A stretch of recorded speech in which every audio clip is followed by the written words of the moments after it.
We are Well, live. Welcome to Talking Crit. I am your bartender in the OSR, Eric Tenkar. I almost said Bad Mike. That would have no, been. Bad Mike doesn't have his own card, god no, damn you it. need to call. I need to be known as Fat Mike from here on out. Sorry, call me Fat Mike. Oh, yeah, yeah. I forgot I'm about that. referred to as Fat Mike by somebody else in the industry. So Somebody who shall not be named. It's kind of like saying Candyman multiple times. that's why I got my Candyman. ultralight, man. I want to bulk Well, up on hold everything on. here. I've got my red wine. Notice if any of the Hmm. fucking barsters are watching, there's no ice in my glass. All right, I don't want to hear And shit. they watch that. They won't watch tonight now that you don't have ice in your glass. They probably won't. They won't. They're Milo. busy. It's the middle of the summer, man. People are out doing fun stuff. They're not hanging out watching us. Come on. Yeah, who'd waste their time watching Skeeter's us? not on the show, so Skeeter's on the show. They're not watching the show. Pretty They're much. only here. They're only here when the Skeeter's on the show, man. So Come on. I know folks are going. Where's the special guest? And Oh, I'm gonna throw myself on the sword. Um, we had plenty of special guests that are looking to be on the show, and I literally had an amazing week in the Poconos last week. Came back to um, juggling multiple balls he uh, slacked off. He over the basically slacked weekend. off. Um, Today was a little bit distracting. Took my niece out for lunch because she graduated from elementary school last week, and the party didn't go as well as planned over the weekend. So we brought out her gifts. We took her to Friendlies, and I haven't been to Friendlies since before COVID. And A, the menu's gotten Mm-hmm. better, and B, it's gotten much more expensive. Holy shit! Everything has, yeah. Every place to eat, Oh, out to eat. It's god cost damn me. it! And Yeah, it's like $30 now to bring my wife out to dinner, and we're cheap. We are cheap. well, I mean, if Rachel and I get out of the pub for like 60 with the tip uh, for dinner and drinks, that's well done and awesome. So, Well, yeah, that's what living on a pension is like, folks. 60, yeah, man, I couldn't afford that business. That's living well, on a you know, pension for you, right? there you go. Those damn. But my pension now, when I finally get a cost of living adjustment, which I think is at age 60, it's only on the first 18,000, and it doesn't count the first 2% of inflation, and caps at 3%.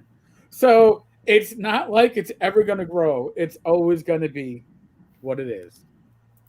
So no So matter what inflation is, you're screwed. yeah, whatever. I'll have to be a Walmart greeter at like 65, 70. Oh, you'd be terrible at that job. You'd be Come terrible on at that job. in. Hey, you little fuck, get off my lawn. WTF? Oh, What are you oh, doing here? oh, oh, oh, oh. See now, you do something like that, you bring something to mind. All right. I know Rach is out downstairs uh, working on the laundry. So there, I'm giving you all Mm. a picture. Wow, A there's a lot of shit picture. in there. Of That's a lot of shit in there. there's a lot. Listen, that's my artwork stacked up, and there's a cat Oh to my wow. left.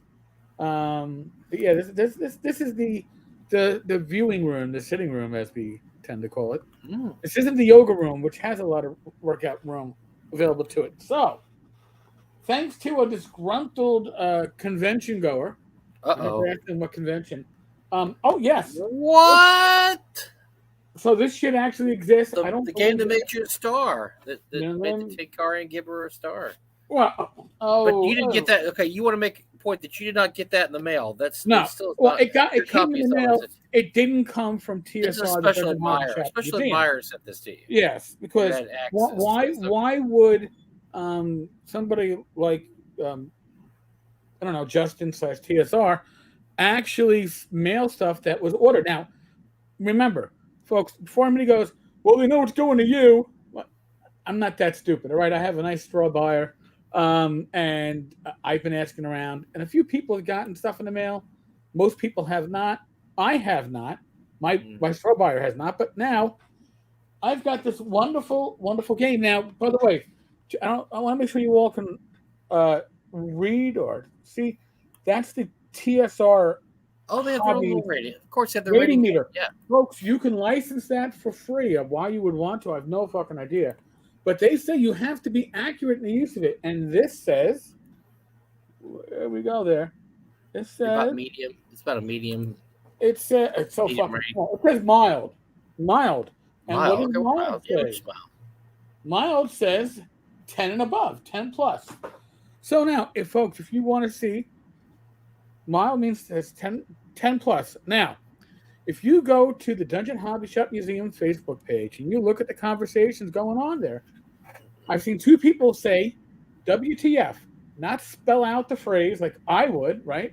What the WTF, and they get scolded for their language. Uh-oh. Yeah, that's Okay. bad. One of the cards in Dungeon Crawl is what the fuck is it? WTF is it? That shouldn't So, be a mild. That should be a spicy. Apparently, it's 10 and above. This card is okay, but if you say it on their Facebook page, WTF, no. So apparently, they don't know how to use their own rating system. Maybe they don't know. Maybe they're not entirely sure what it stands for. Maybe not. Maybe it's like What the fuck? Whataburger. What the freak? Yeah, Whataburger. Whataburger. Yeah. What a Franker. You know. What a Frankfurter. What a Franker. Yeah.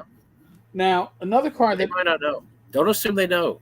Don't assume. Now, here's another card that I'm waiting for the legal action to be filed on this one. Because we've all been told, although you can't trademark a proper name. Does Gail know about this? Ring. The Gygaxian Ring is in the game, folks. Somebody let Gail know. Can't be me because she thinks I was throwing burning rubber bricks in her direction, I guess. That never happened. Yeah.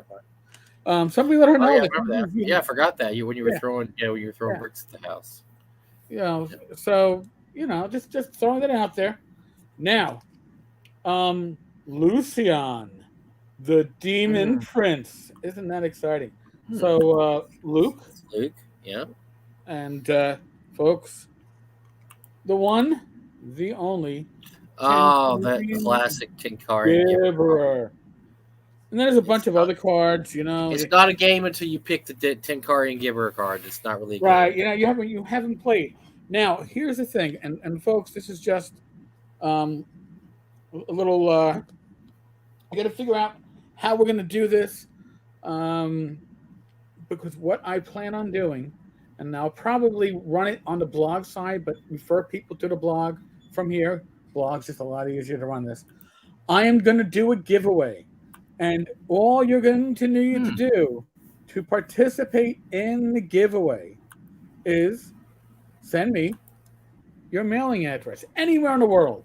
All right? Because what I will be doing is I will be taking, let's see if I can do this with the deck of cards. Pick a card, any card, right? And this deck of cards, I'm going to sign.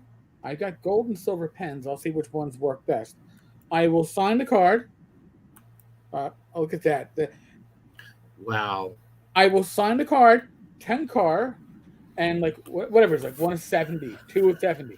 So you too can own a piece of Dungeon Crawl, the board game, the one that doesn't ship, the one that people paid for and never got.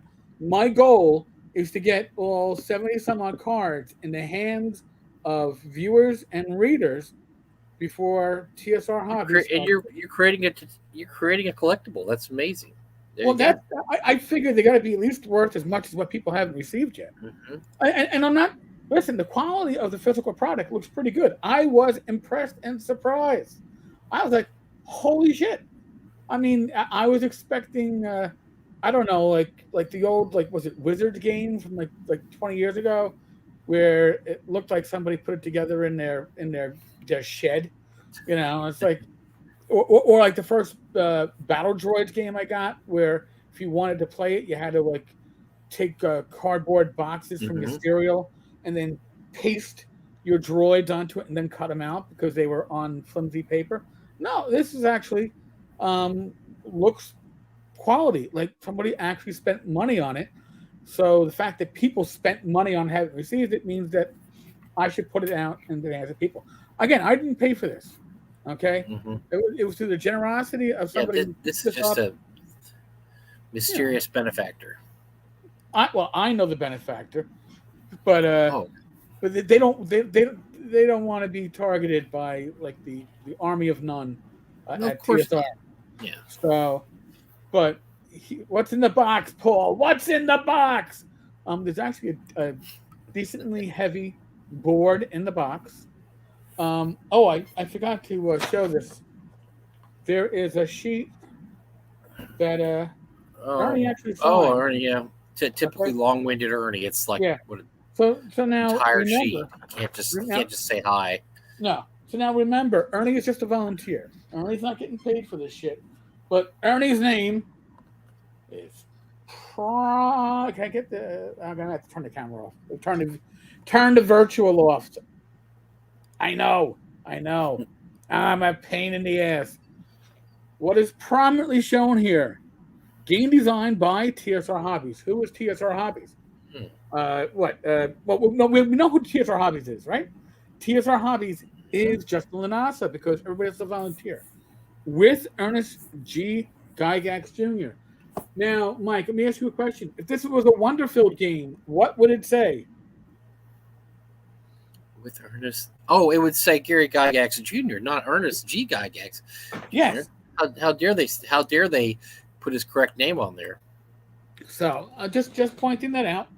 Now, Wonderfield actually, I mean, listen, there were some deep discounts going on Giant Lands, but apparently, I don't know, the adventure that's coming out, the module that's coming out, they're asking, I don't know, $60, $70, something like that. Suggested retail. We couldn't get through character generations. I don't think we're going to be looking at that. But in any case, I'm going to put together a way for you all to request your free card. Rach will be on my ass to make sure things ship. But since all I got to do is put them in an envelope that I address and drop it off in the mailbox, shouldn't be that big an issue. But, I'm trying to. So, new TSR should be moderating for drive-through RPG. Please don't. That's a whole other topic. I could earn myself a ban for saying the wrong thing about that. Actually, Mike, I hope you didn't see this because I didn't actually view it. I just had somebody send me the link. But Raggy did another naked. I've been. What's the deal? He's been doing these like this is his new shtick, right? Yeah. Is apparently. Well, he does shirtless. Are you sure it was naked or shirtless? He's been doing shirtless videos.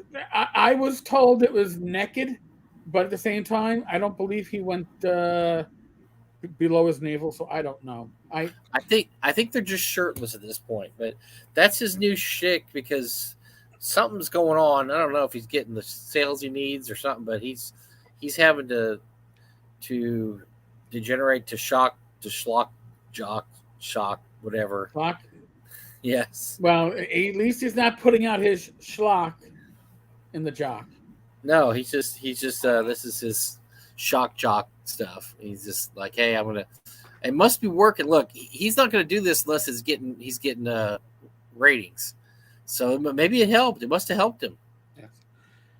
It must have done something. People watch because they want to see a naked James Raggy. No, nobody really wants. I don't think anybody wants to see. I think everybody's looking for the train wreck. They're just waiting for the train wreck to happen. That's I guess that's part of that whole negative marketing, which I'm sure we'll address in a little bit. Cal, I'm going to break it up because it's worth more broken up and in the hands of my viewers and readers than it is not even sitting on a shelf. It's not going to sit on a shelf. I'm never going to play it. Let's be honest with you. All right. The rules they look awkward. It looks like there were multiple hands designing those rules, and everybody had their own agenda, and nobody was on the same page. So from my initial reading of it, now do I want to subject my niece, who's 11, to this game? It's got a what the fuck card, right? It has a WTF card. We found out it's a little spicier than we thought, so maybe not. Yeah. So besides, you don't want to you don't want to run that game for your niece because she's at an impressionable young age and she doesn't need to learn how to spell stuff wrong and to use bad grammar. And that's what that game promotes. It promotes really terrible spelling and really terrible grammar. So right, and she's going to learn how to curse. She should learn how to curse like my son learned how to curse. And when I caught him dropping an F-bomb at her age, when I was driving with him, I asked him, Chris, what are you going to say when somebody asks you where you learned that language? And without missing a beat, the kid had timing. He goes, I'm going to blame my mother. God rest her soul. Whoa. But then he goes, I go, all right, thank you. He goes, but if they ask me how I learned how to use it, I'm going to say my father. Because nobody can curse like you. So I was like, well, that's a compliment. Praise. It's not. That's praise. Yeah. How do I get around that shit? Yeah, that's somewhat praiseworthy right there. Yeah. GPA, there will be no cost. I'm just gonna have to basically get you all to get me your mailing addresses. Like I said, it'll be worldwide. I do have international stamps. And now some people might get lucky, and instead of getting one of the small cards, you might get the big cards, the character cards, like Tensa, this virtual. Well, luckily they spelled it wrong. They spelled it differently. Right. They could have spelled the Gygax, but we got a Gygax on our team. We can use Gygax. We were going to donate money to the Gygax Memorial Fund if we raised over $50,000. No, they can't, because Gail proved you can't even use it if it's your real name. You can't make a magazine called Gygax. So Gail already proved it. If it's your name, you can't do anything with it, even if it's your name. All right, so we already got somebody who's like, all right. So I guess that will be. I will number them in order, but all right. There's how many cards are there? 72 situation cards. I'm keeping 2. I'm keeping my Tinkarian Giver, and I'm keeping Lucian. However, the WTF card will probably be card number 1 if I can remember that. And we'll start. Well, I'll find a way to announce this properly and get things shipping. But if you know how to reach me on email, tankars.tavern@gmail.com. Put Dungeon Crawl in the subject. How about that? And we should be able to get out about, 75, 80 cards. And, do it. Yeah. And you're going to sign them all? You're going to sign them all? I'm going to sign all of them. I'm going to sign them. Nice. So this way, you will be able to say, you have a card from the 10-card collection of Dungeon Crawl. And and honestly, they're worth more separate anyway, because honestly, this game is absolutely unplayable. It's a pit of garbage. It's absolutely freaking awful. So they're actually worth more just to have that card and to pin it above your desk, right? Yeah, and just put it up there. And if we have too many people asking for it, I will break out the table saw in the basement, and I will cut up the board into small pieces, and then we can sign and put out the board pieces. I don't think people want me to. I don't think anybody's all that excited about getting a gold piece with 10 cards initial on it. That's about all it's going to fit. But I'd like to make sure that this stuff goes into the hands of people. Listen, just fans of the OSR, fans of gaming. I just think this is a good way to get that stuff out there. And can it be collectible? Certainly. Collectability is going to be, hey, maybe somebody else will have this idea, and maybe we'll have the Bad Mike Dungeon Crawl collection when Bad Mike gets gifted a box, and then Mike will send out stuff. You never know. I didn't think about that. I may have to do something special for that if that ever happens. Yeah, I may have to make a midnight auction appearance or something. Oh, and you know what? And if I had a copy of that, it might be signed by one of the people involved with TSR. But I really couldn't vet that signature, but I would have to assume that it was probably that person signing it. And they may say really, really funny stuff on the card. Well, but I'm just saying that. I don't know if that's the case or not. I don't know if that would happen. So, at the very least, you'll have an empty box. How about that? then that empty box might get signed too, mysteriously by somebody. Well, and how about this? You know what, Mike? I will say we can certainly give the Ernie sheet That's an actual Ernest Gary What Gygax. is? Okay, I'm curious. I haven't been. I'm curious. What does he ramble on about a whole page of a paper about? I mean, I don't want you to read it, obviously, because Well, no. I value my sanity. How but about this? what the hell? Okay, so 1, 2, 3, 4, 5, 6 paragraphs. I will read the first about one. what? I will read the first. Talking about? I will read you the first one, and then we'll decide. Okay. Now, we know Ernie wrote it. Just from the first sentence. First, by example, playing Avalon Hill games and leaving them where an infant could use his walker, and thereby reach up to cut his first tooth on a Panzer Division Stalingrad game. Is there a subject anywhere? That's the first paragraph? No, that's the first sentence. Oh, first sentence. Did this sentence ever come to an actual conclusion? Then and there's no punctuation unless I say so. Then further by example, as he wrote rules, variants, and what ifs for assorted newsletters, even doing self-published newsletters, comma, using fireman funds insurance tools for his employment, comma, from his employment, sorry, to spread gaming to areas outside of Chicago and the Lake Geneva area, period. Later, by simple game instruction, comma, layer by layer, adding difficulty and longevity to the equation. First, simple games such as tic-tac-toe, then checkers, Chinese checkers, stratego, chess, feudal, Battle of the Bulge, Avalon Hill, Ancient Rome versus Carthage, Fort Sahara, Tactics World War II, Airfix miniatures. Then, why then is capitalized? I don't know. It's a new paragraph. No, new sentence. Then Napoleonics, English Civil War, American Civil War, 25mm lead armies. Then chainmail using 40mm elastions on our own sand table, taking me to Chicago to meet his International Federation of Wargamers Associates, and then inviting the same to our home. I don't know what the point to that sentence is. So it just starts rambling about some old games he used to play. What does that have to do with Dungeon Crawl? This is... Okay, again, go on. I got to hear more. I want to hear him get around to the point. I don't know what the point is here. Or is there a point? There might not be a point. I don't know. There might not be a point. And folks, if there is no point, don't blame me. I didn't write this shit. No. The gathering was a complete success to the dozen or so attendees, but also cost Gary his happy home. So next year he organized through the IFW the first Geneva Convention, Gen Con 1968. Gary always welcomed individual gamers to our home with no more knowledge of each except that they were fellow gamers seeking others of similar ilk. Mike Webster brought his car, his drum set, Ruffles potato chips, and Pepsi Cola to our home. He lived on our screen porch for a summer. Many others shared our home and couch, but none made as much of an impression on a young lad as Mike Webster. What does this have to do with Dungeon Crawl? I don't know. What?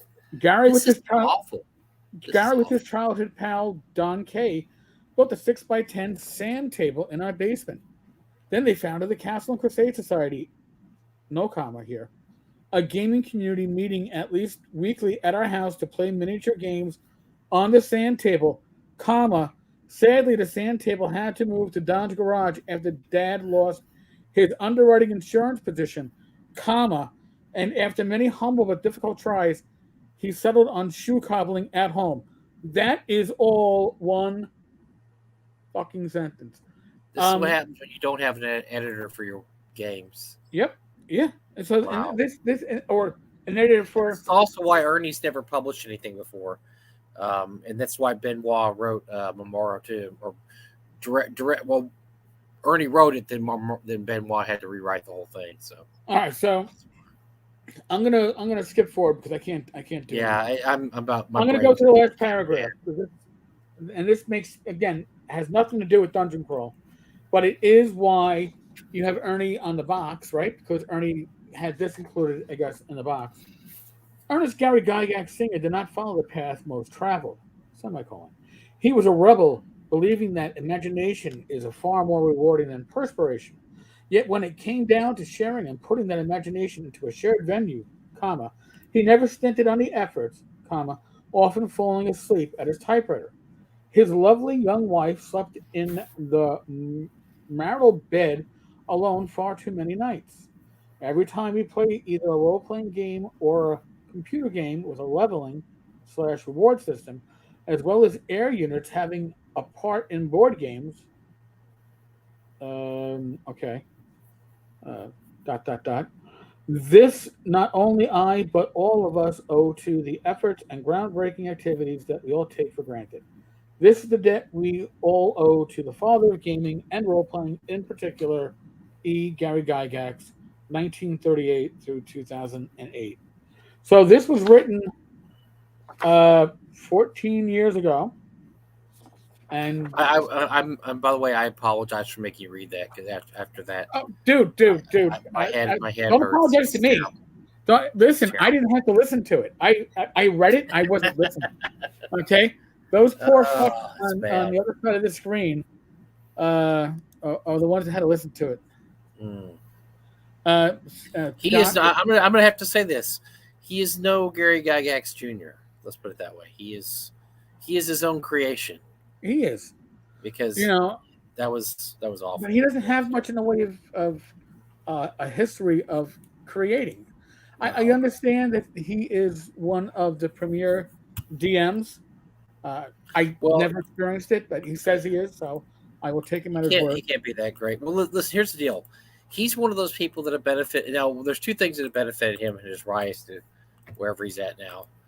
His last name, which if his last name was Jones, nobody would care about this dude. No one.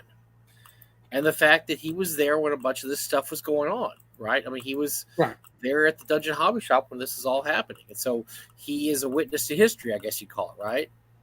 He's a witness to history. Other than that, his contributions to the game are basically boop, boop. He's done really nothing. So, yeah. I mean, he just, like I said, witness to history, and his last name is a famous last name. But yeah, this proves, just reading that horrible letter. I know. I only read half. I guess that was a eulogy. Oh, you read it. You read enough. I don't want to hear any more. Dude, I don't have enough wine in front of me.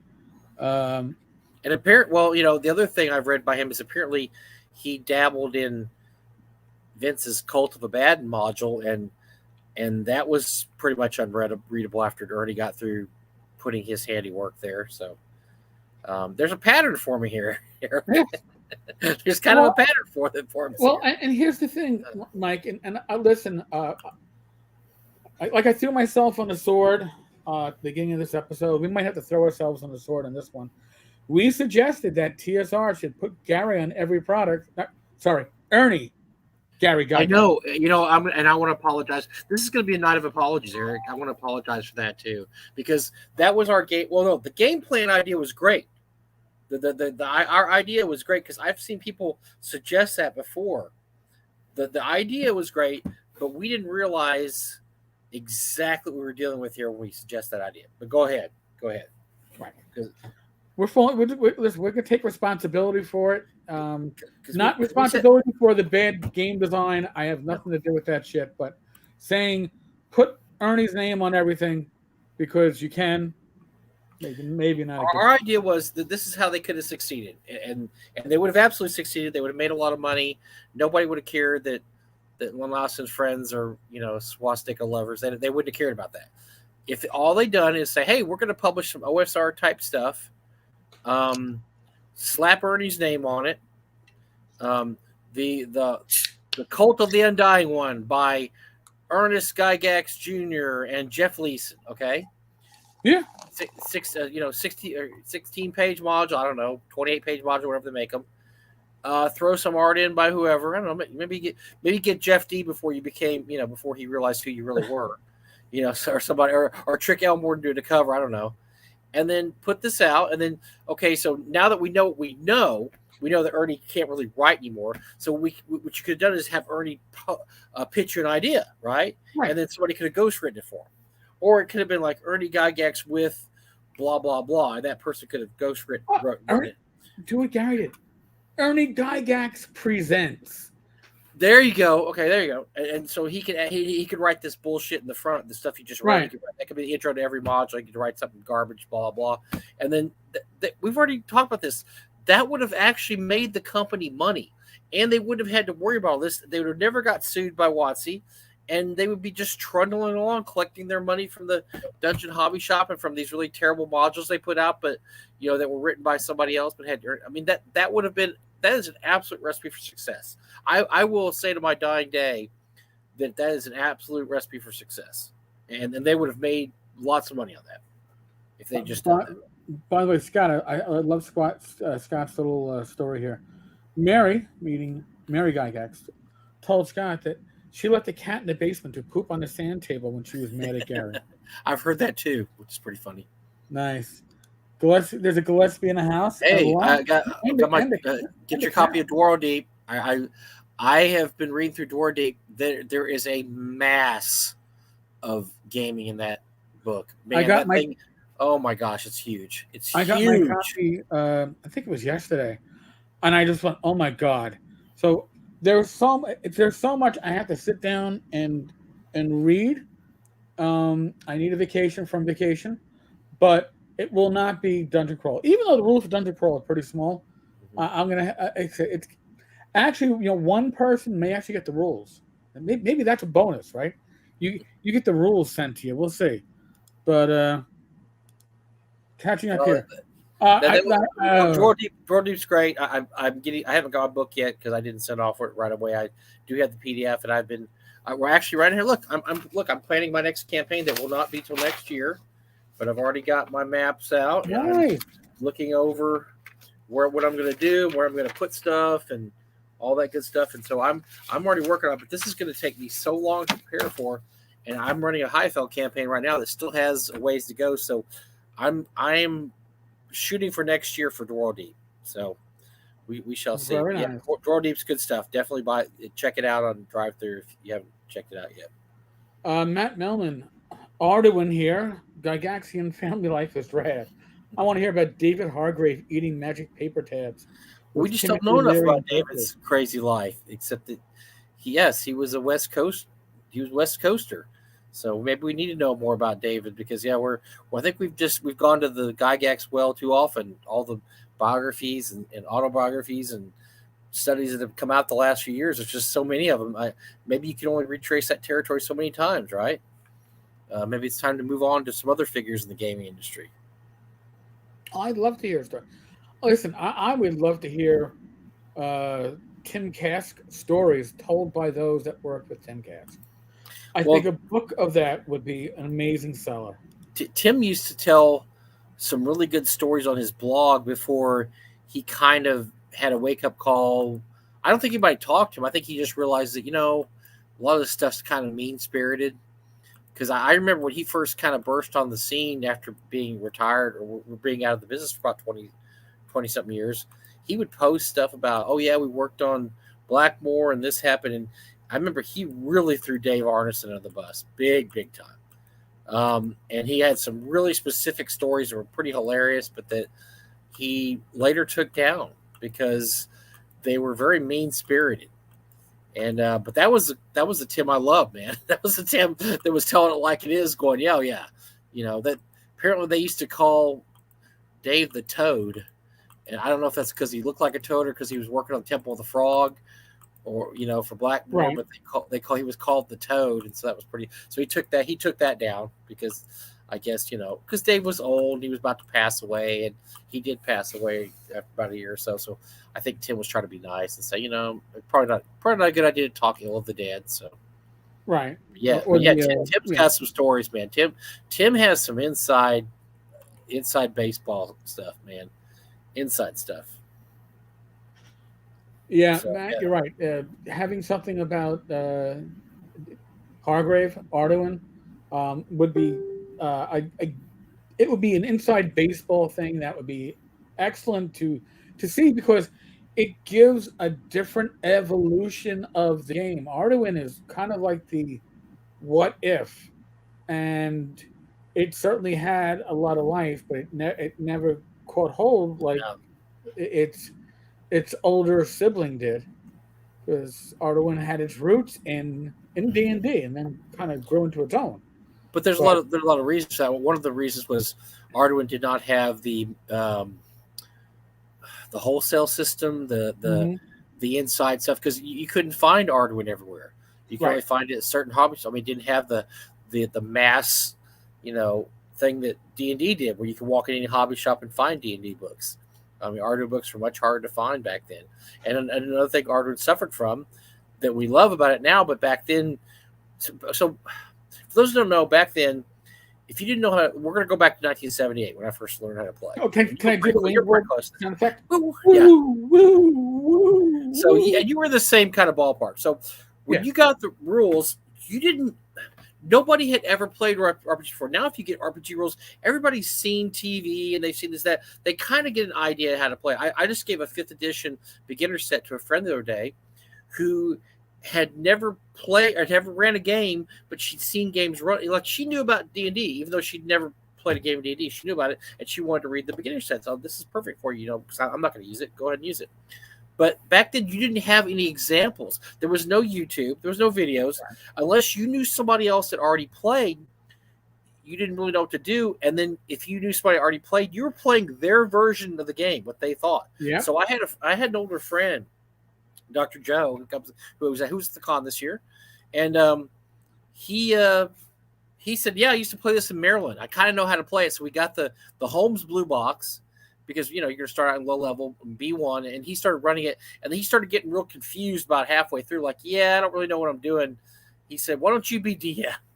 And so I'm like, I don't know what to do. So I spent like the whole week just poring over that book and just, okay. And also at the same time I bought that, I bought the AD&D Player's Handbook and the Monster Manual. So at that point I'm figuring out, oh, this isn't the same game. This is AD&D. The box set is what's called D&D. So, I was like, okay, I need to find AD&D. Well, at the time, I think the only AD&D modules out were the Giant Series and S1, which are not low-level beginning series, right? So I had to resort to B1, and just make it AD&D. I mean, so it was this long process of trying to figure out what to do, because I wasn't really sure how to play. And if I had a rules question, well, F me. I mean, who am I going to ask the rules? Yeah, you got to make it up. So the reason I'm telling the story is because we were pretty much making up as we went along back then. We weren't going to conventions. We didn't know we weren't in the Midwest. We weren't up in Wisconsin. The thing about Arduin was, Arduin was a much more wide open game than D&D. It was crazy. I mean, it was nuts. There was all kinds of stuff that could happen. The rules weren't arranged exactly chronologically or in a certain way. And each supplement just kind of added on the supplement before, so it wasn't really, set in stone. So Arduin was probably a few degrees harder to play than AD&D, just because you ran into less people that actually played. Like, I'll give you one example. Like, one of the things we could do is, if you didn't really understand something, we were getting Dragon Magazine, and one of the great things about Dragon Magazine is they would have these little articles that would talk about, we did this or this character. So you would pick up a little bit through Dragon Magazine, right? Right. Like, oh, this is different kinds of paladins, or this is how you play a thief. Arduin didn't really have that. Didn't have that. And so I remember picking up the Arduin rules back then and just not really understanding how you'd play an Arduin game except as a D&D game. And it was very obvious this is a whole different set of rules, but I could use parts of it in my AD&D game. So I could pull out parts and put it in my AD&D game, because there was some really cool parts. I mean, they had sharks with freaking lasers on their head, basically. I mean, they had some pretty cool stuff. So, but as a game just to run, it was much more difficult.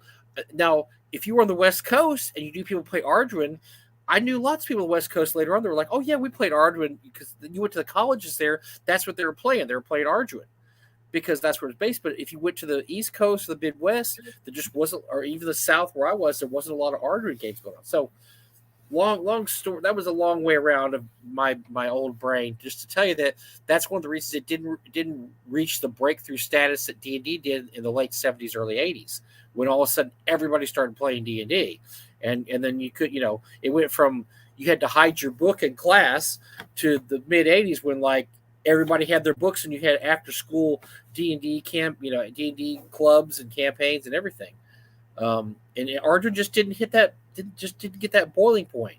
which is a pity because it's really it's a very imaginative, interesting setting. I mean, just it's worth getting. Just I mean, and I'd forgotten how cool it was until we got the until Emperor's guys sent us that care package, Yep. the awesome care package, and I'm flipping through there going, oh my gosh, there's so many ideas here. There's just so many ideas, magic items, spells, monsters. And just like holy crap, and that's what we used Arden for. Is we would grab stuff out of it, and put it in our D&D campaign. Yeah, and that's I mean that's I didn't get I'd heard of Arduin. I'm sure I saw it at the complete at the foot level. Sorry, kiddo, you cannot call me during my live stream. I'm sure I saw it at the complete strategist because we used to have a lot of these third party stuff at foot level, and everything would get like dog eared from people walking by. But that's where I picked up like Yarg and a few others that looked interesting. At the time, because the independent press, we forget, was actually pretty big back then.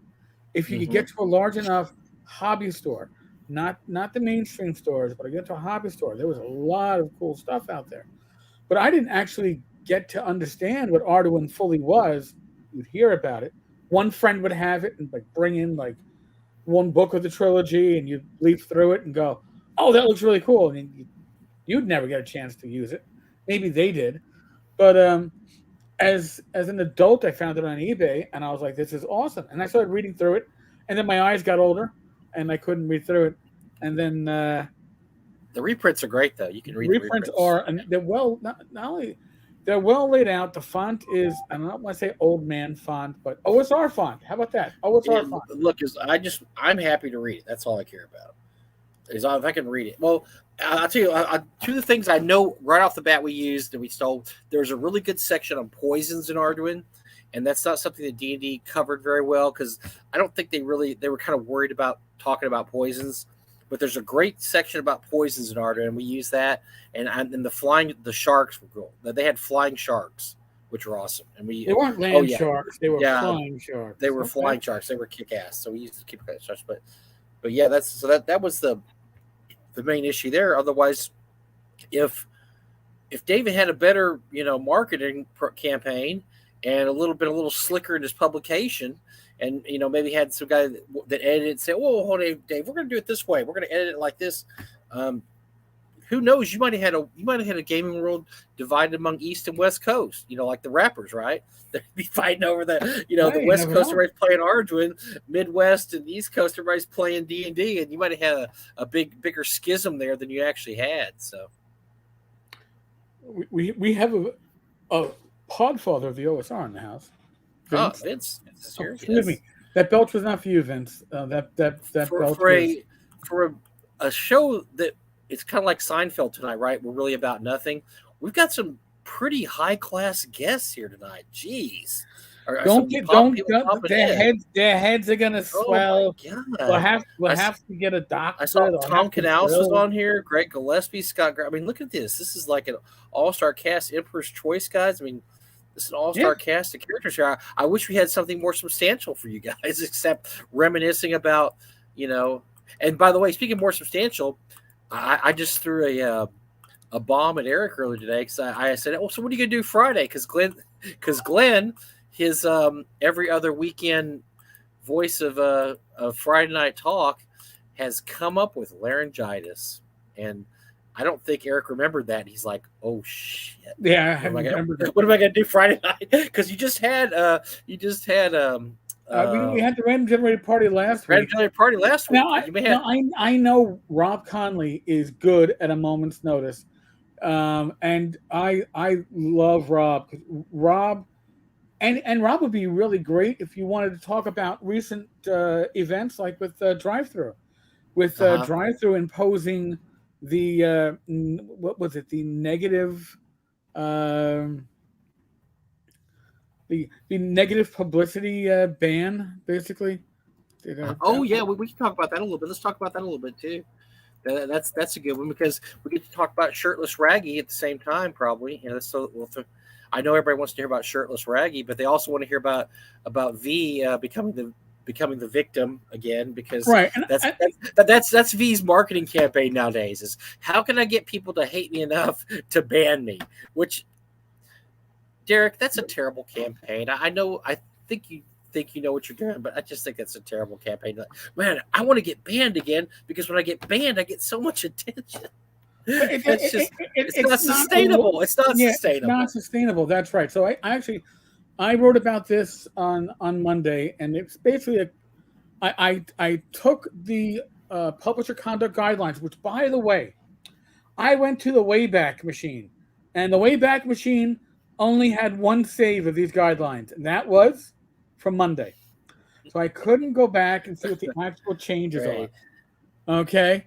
And listen, I've seen the arguments on both sides. People saying that this is censorship.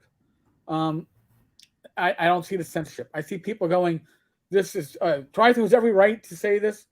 I'm not saying they don't. The best comment I did read, though, was on one of a YouTube video on this, where somebody saying they should be able to do this, but they should also have transparency. Explain exactly what they're doing. Explain exactly what one bookshelf is doing. Right. Because they passed a new rule that basically prevented something, or supposedly prevents something. Right. So these are two. Now one of them, any publisher, or technically any affiliate, could inadvertently step into. Social media behavior. We know we are not perfect. When we make mistakes, we hope that our publisher clients will bring it to our attention first.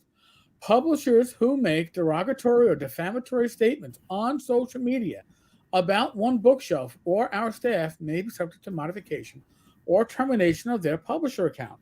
Does that mean that if you criticize one bookshelf, that is a very open statement? And I'm criticizing the way it's written. I'm not criticizing one bookshelf. Let's be clear about this.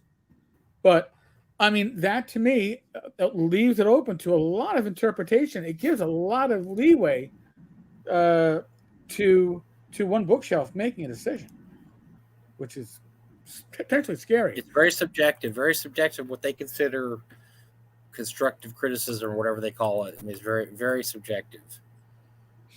And I mean, and look, they're not wrong. That's what Wenger does. Is he purposely does things to tweak authority so he can say he's being oppressed by authority, right? And listen, Wenger's latest release, which was released during, I never read it. All I know is I saw a rainbow during Pride Month, and I said, "There's no way this is going to be anything that's not going to be controversial." I am not putting up related posts in the Tavern Facebook community. That some people might call that censorship. I call that we're a neutral ground, and that's pooping on the neutral ground. So, hostile marketing, and I was calling this the Wenger rule. Others are saying, "Oh no, it's not. It isn't necessarily Wenger. Others have done it. Nobody does it as skillfully as Wenger." If my 11-year-old son at the time could tell me that everybody says fuck. Mommy taught me the word, but only you can use it so well. You're an expert at using it, Dad. Wenger is the expert at this. That's a compliment.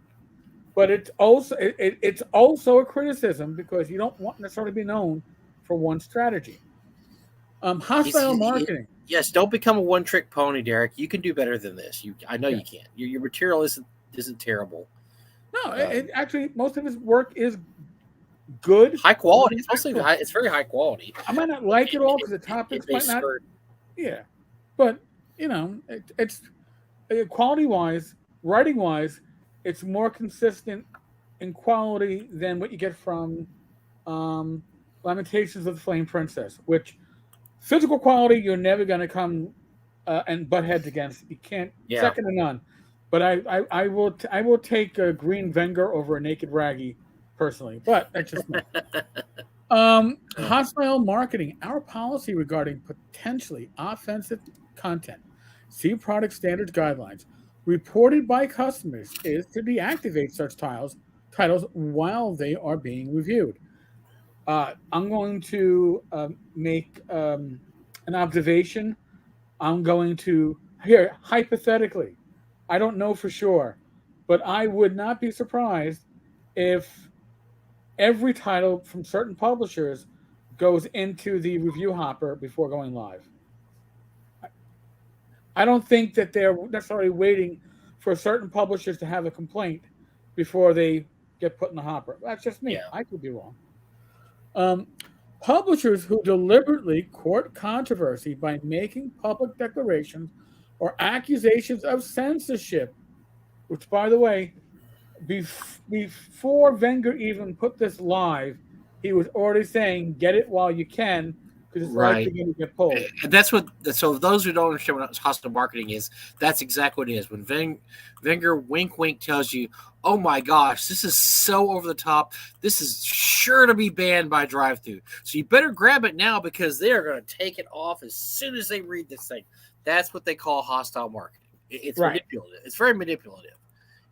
So because you're daring the company, you're daring them to either take it off and then you succeeded, right? You said, "Oh, look, it was so hot, it was so wild they couldn't even have it up there," or to leave it up, which in the case if let's say it is disruptive and it does have questionable stuff in there, then you're laughing because you put one over on drive through. It's kind of like a no win or no lose for V, right? Right.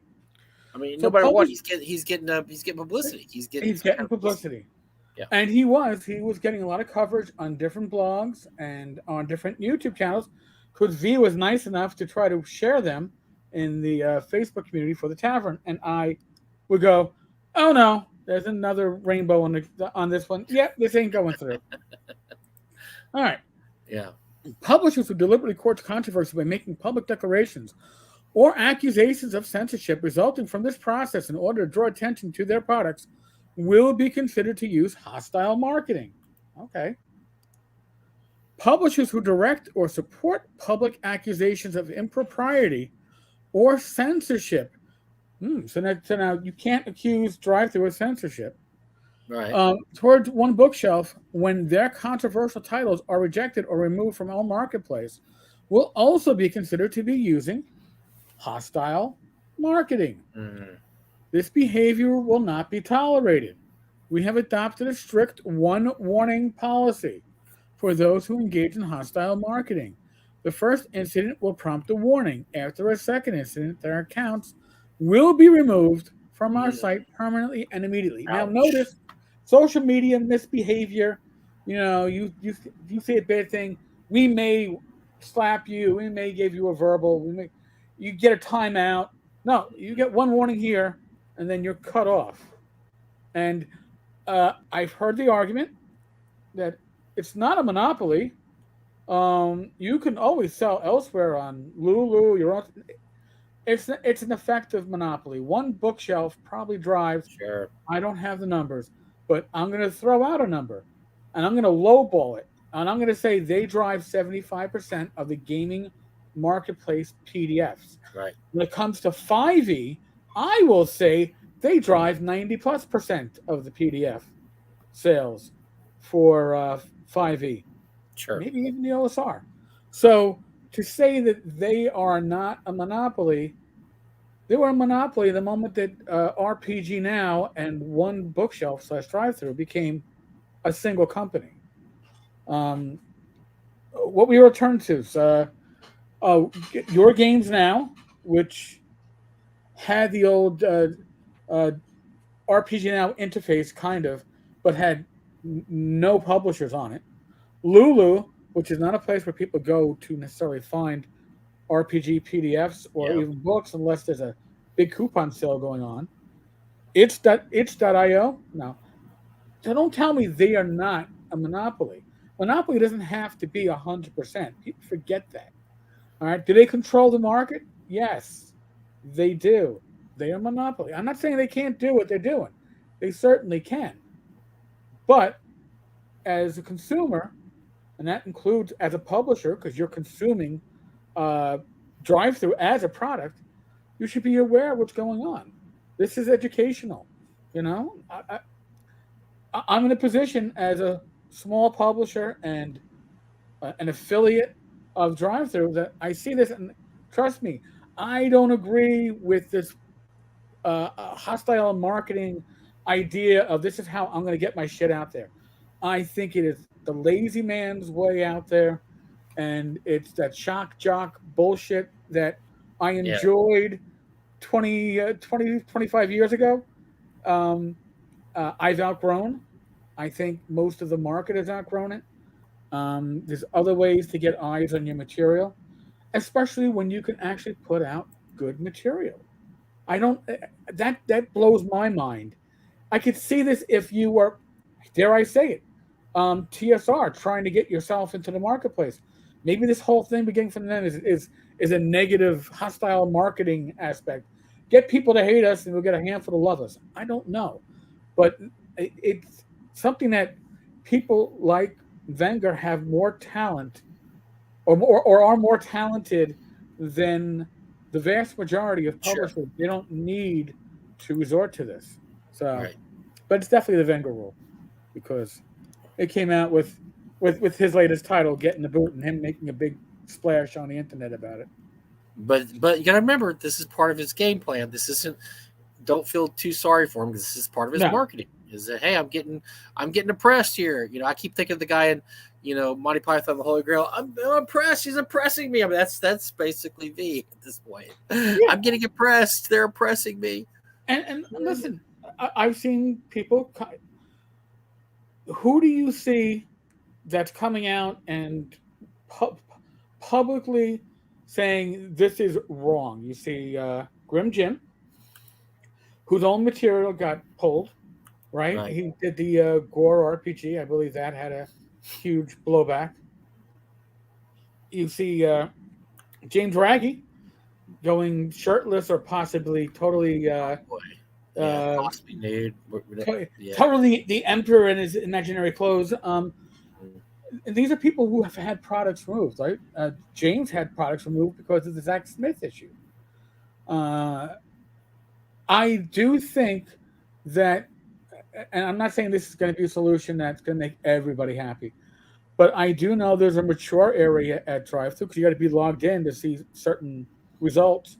Sure. And maybe there should just be, beyond mature, maybe there should be the controversial area where you can advertise your games as ACAB, all cops are bastards, where you can tweak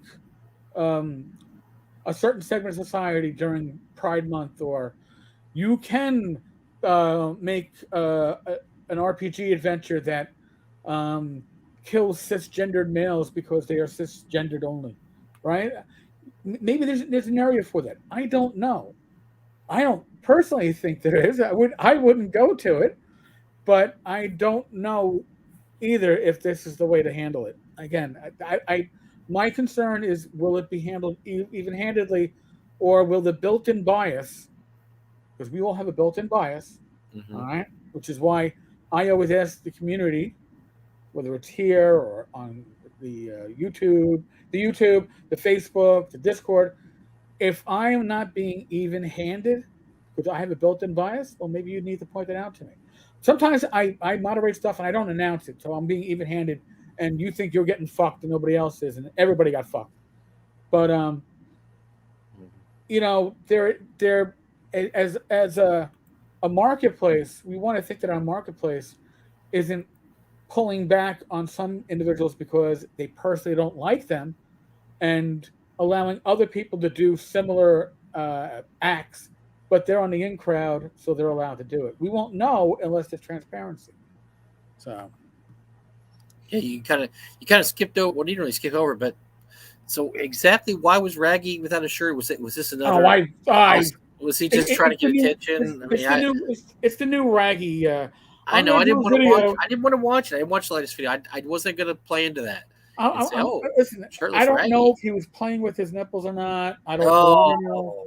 Stop. But listen, I am not a small guy. I fit the obese category on the BMI scale. Nobody wants to see me on this channel topless. Not even me. Okay. I certainly don't want to see greasy ass Raggy again. When he publishes stuff, his layout, his physical products are second to none. But a lot of what he does, I'm still waiting on my fucking ref book. How many years later? Jesus Christ, James. Do you still say it's supposed to come out any days now, or is he gone past that? James, put on a fucking shirt and actually complete the book. All right. Yeah, just go ahead and do it, man. Or just say, listen, I pitched the money away. And we'd understand a lot more than being jerked off. I'm just saying. And now James could be. You could do shirtless Raggy too, and put your rule book out. You can have both at the same time. Come on. That still cracks me up.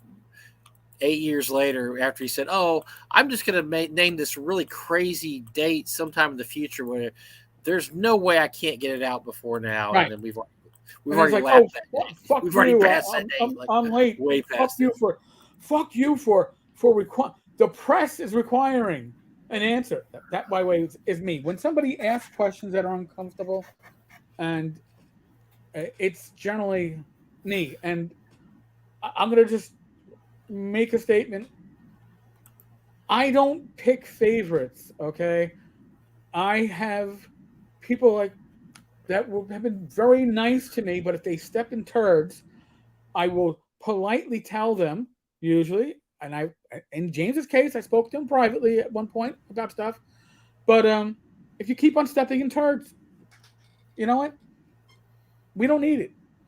We don't need it. Yeah.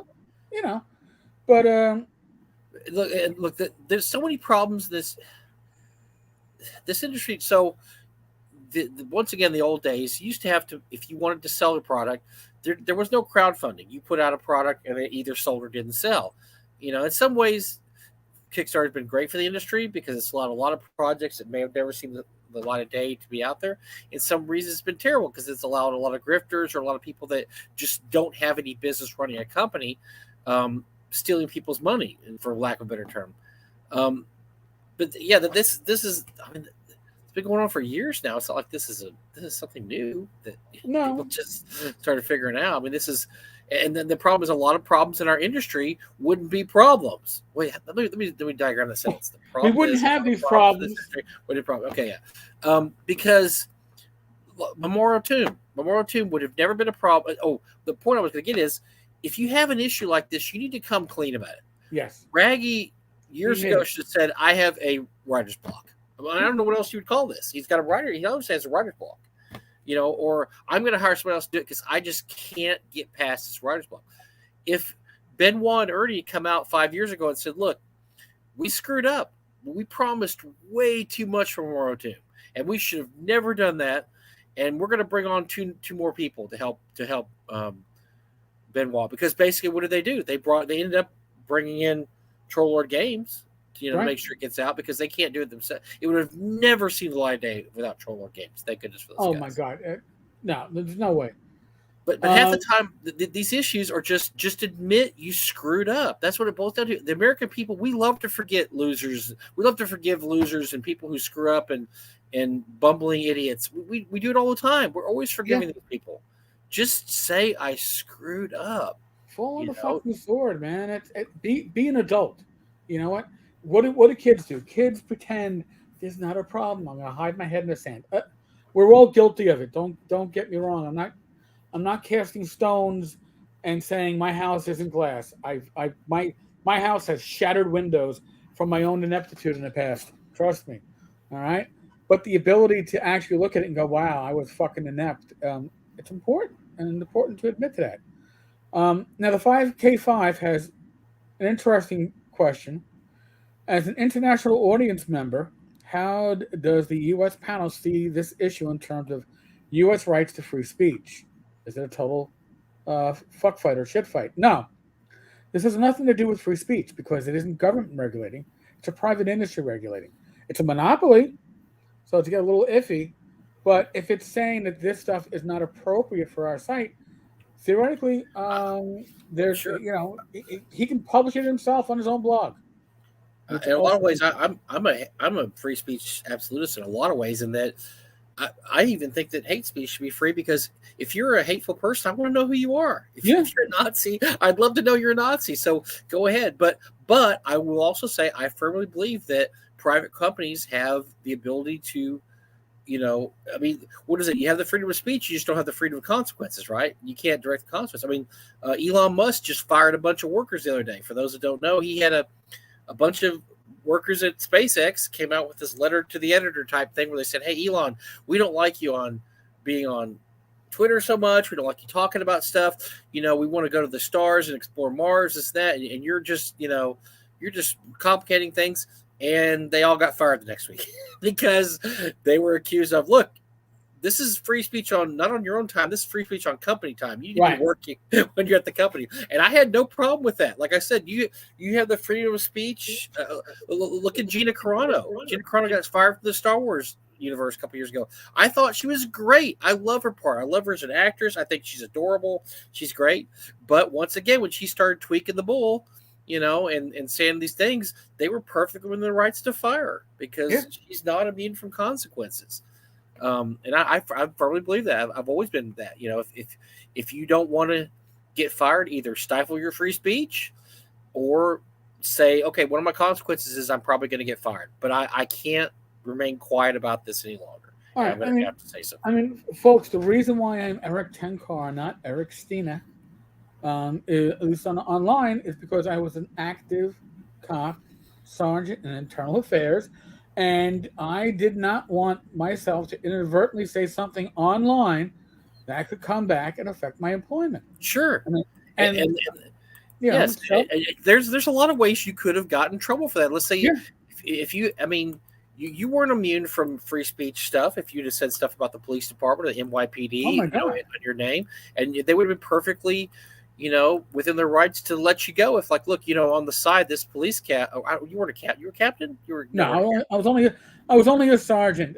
This sergeant here is yammering about. Supervisor.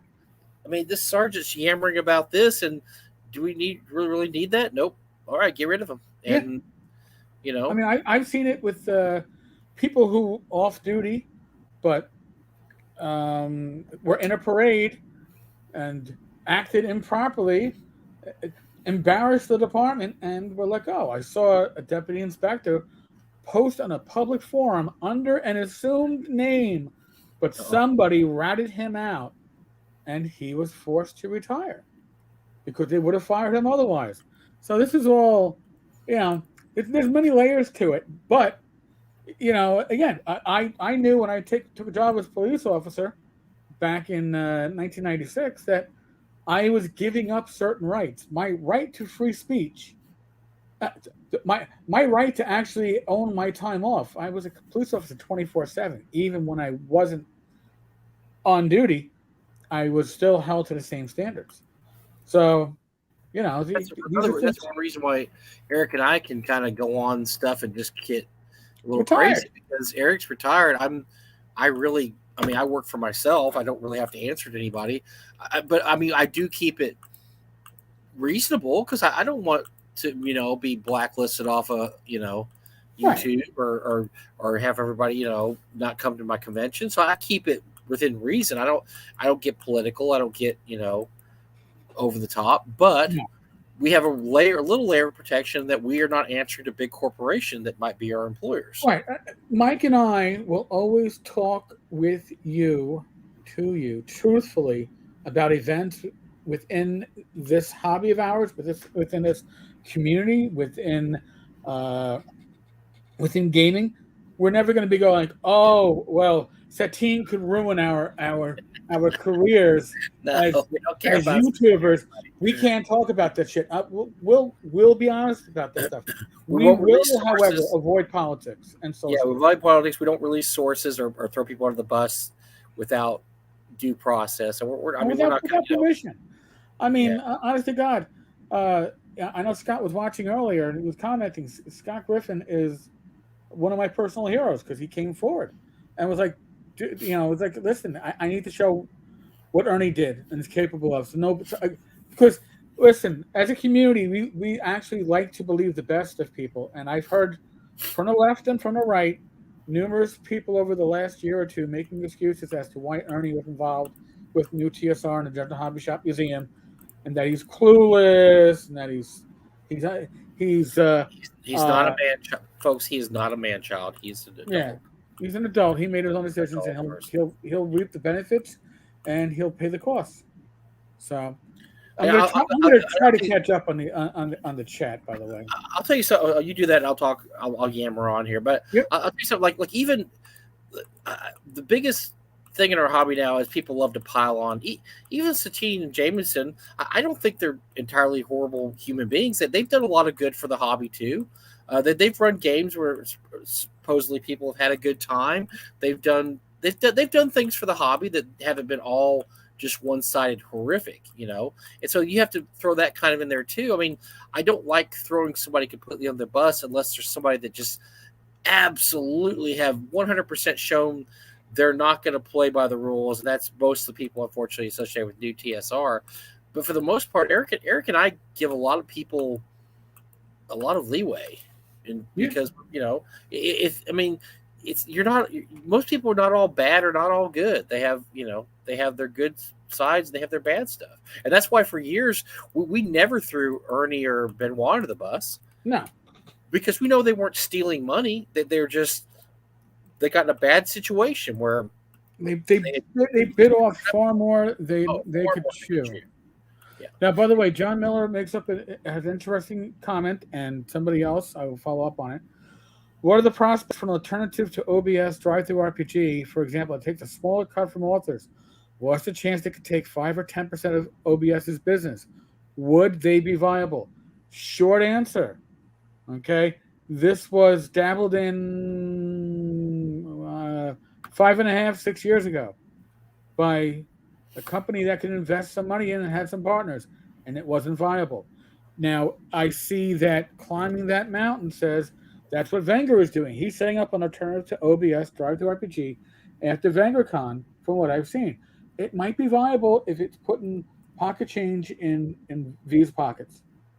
All right. If you're not happy with the mechanisms in place, and I know this sounds terrible, but you need to create your own mechanisms or see about using other mechanisms. I mean, I remember for a long time, I've been selling on eBay since it started, like in 1998, and they became, I guess, about 2006, 7, 8.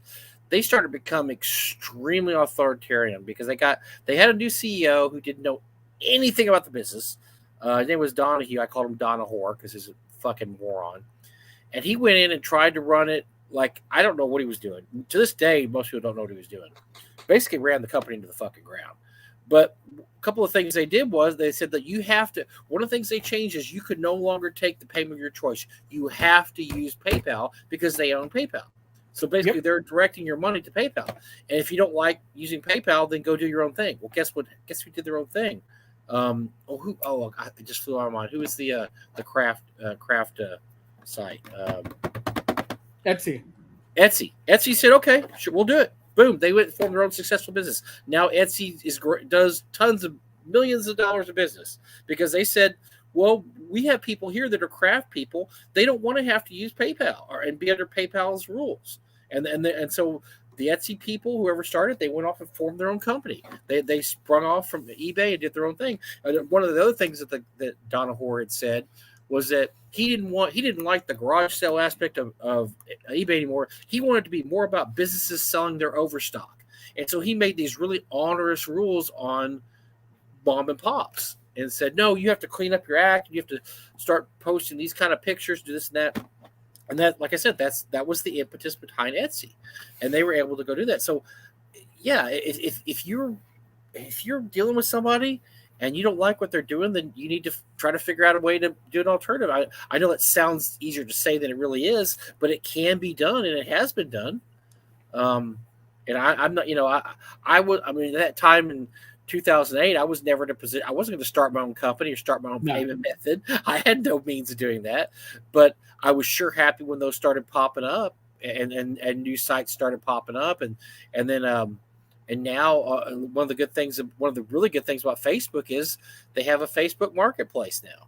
And you don't have to sell. Now look at all the alternatives there are to eBay. There's tons of different sites but eBay, because for a while eBay was it, and they were able to control everybody and do whatever they wanted to. Well, now there's all kinds of sites you can sell. The Craigslist came out. Craigslist was huge. It's still huge.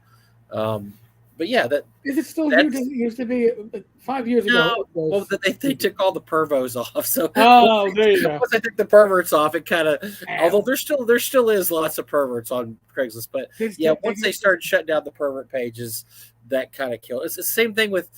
I don't know if you remember, like every city back in the '80s used to have like a rag that would say, Dallas had one called the Dallas Observer, and it was all about like different bands that play at different restaurants. Right. But the back 4 or 5 pages were ads for personal ads about Village Voice. Yeah, do you want to bang this guy or this girl? And so that's how they survived for years, was because these had these ads in the back. And I think that was the same thing with Craigslist. Now Craigslist has managed to still survive taking those out. But so many of those publications had to shut down, like in the 90s and the aughts, when they finally said, you shouldn't be soliciting sex in the back. Does Village Voice still have that section at all, or did they move that away? Village Voice. I don't even know if they're still around or not. But I remember that. I don't know. I would pick it up occasionally when I was working, and they'd be like, "Oh shit, we got no internet today. I guess I need to get the free paper, Village Voice."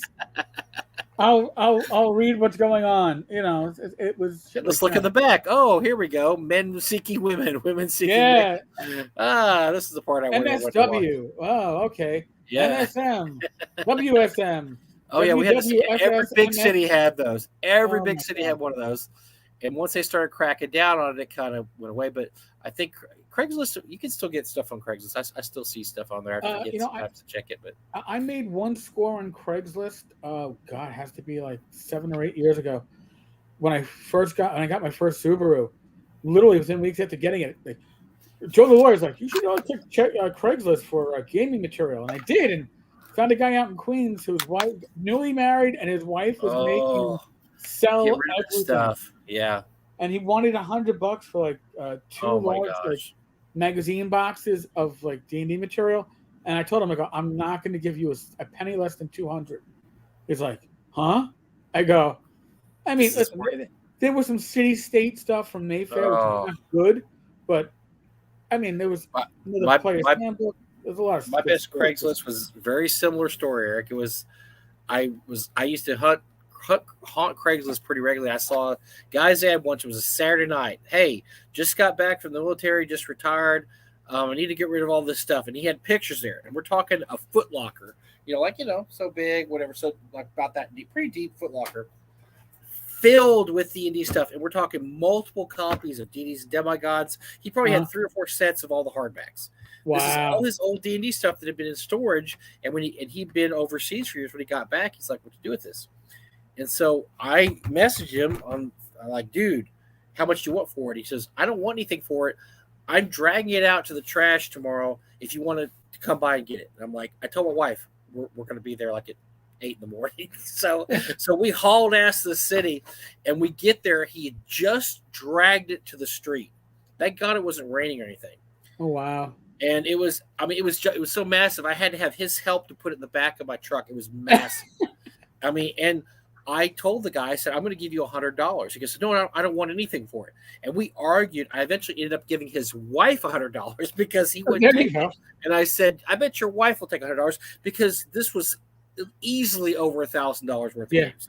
And it was just cool because it was his old collection. So obviously he played first edition. It had like pretty much a copy of every first edition module, 3 or 4 copies of all the hardbacks. Some were beat up. It had miniatures. It was everything he ever played with. It was all this Foot Locker.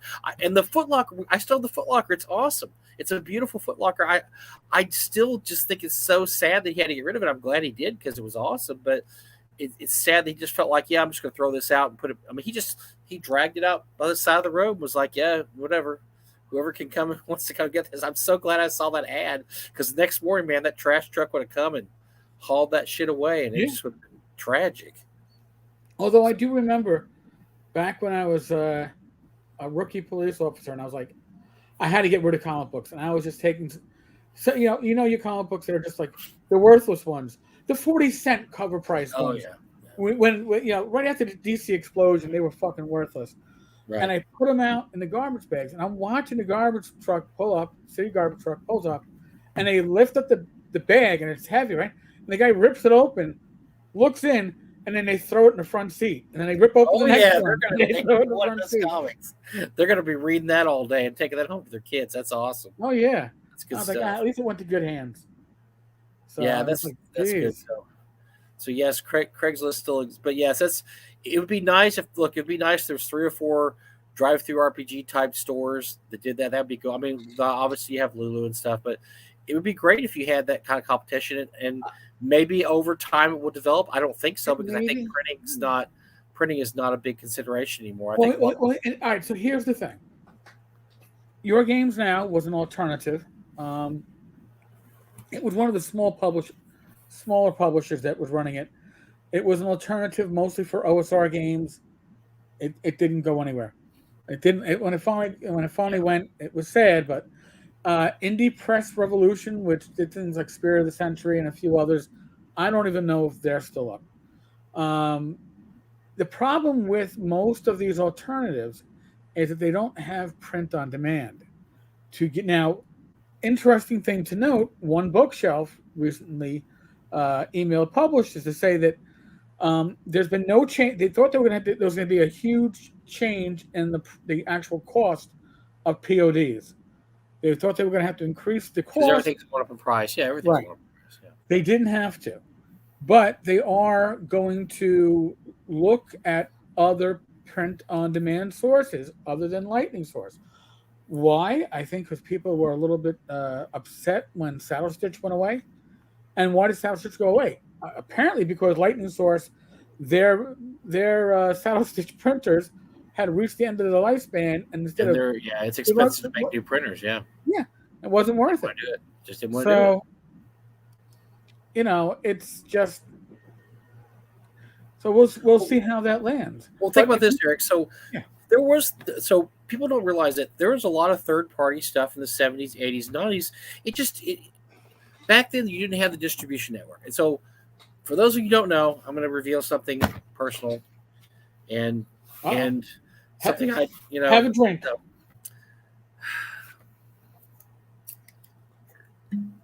Wow, he's really having a drink.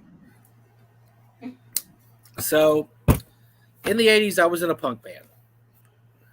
Dude, I still want to get play an instrument. Couldn't play an instrument. I sang. So we had this band. It was like about 7 people that floated around. All of us sang like 3 songs, and we actually appeared in clubs. We played. I was kind of the joke guy because I looked pretty normal. The guys in Cheap Trick, 2 guys that had all the hair, and then the 2 guys that were all dressed, Bunny, Carlos, the other guy. That's kind of me. I would dress up like in a suit, and I'd go up there and sing these 2 or 3 punk rock songs.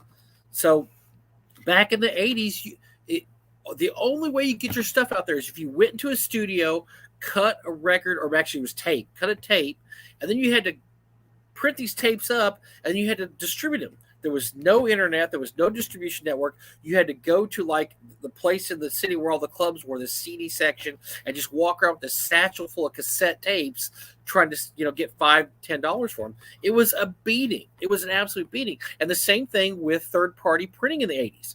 You could go to a local printer and say, hey, and I have a lot of these things. I have them all around here. I love third-party stuff. And matter of fact, I had some cool third-party stuff I was looking at today. Oh, here's some stuff. Here's Ring Bearer. This came out in the 70s. Oh, nice. It was a war game.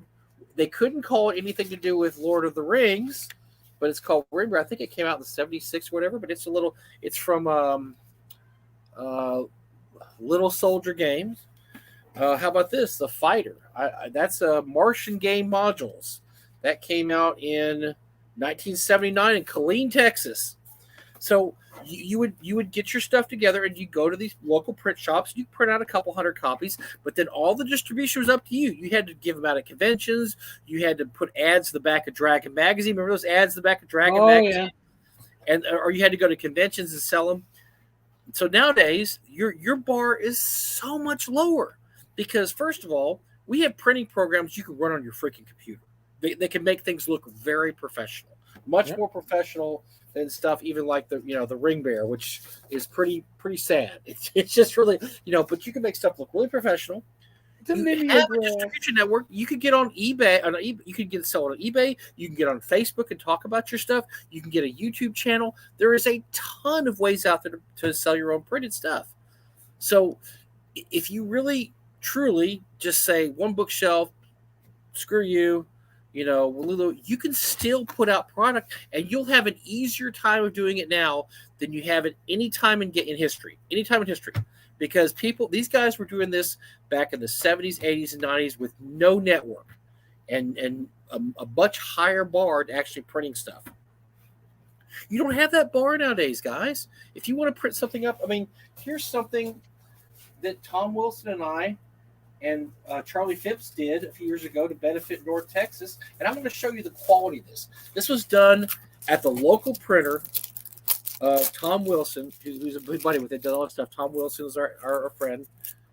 So look at the quality of this. Oh my God, it's Beautiful awesome. cover, just like the old modules. Blue map. Look at that. Oh, I signed it. So I think I'm famous. You're famous, Michael. You're famous. Quality. We printed up 250 copies of the first printing. We're already at the third printing, Eric. Wow. 250 the first printing. 150 the second printing, just sold out of that. We're at 150 on the third printing of this. I paid for the front and back cover art to have that's Ron Array. Oh gosh, what's the guy's name? I want to give him credit because it's really good stuff. Hold on, let me find his name here. From Pities, right?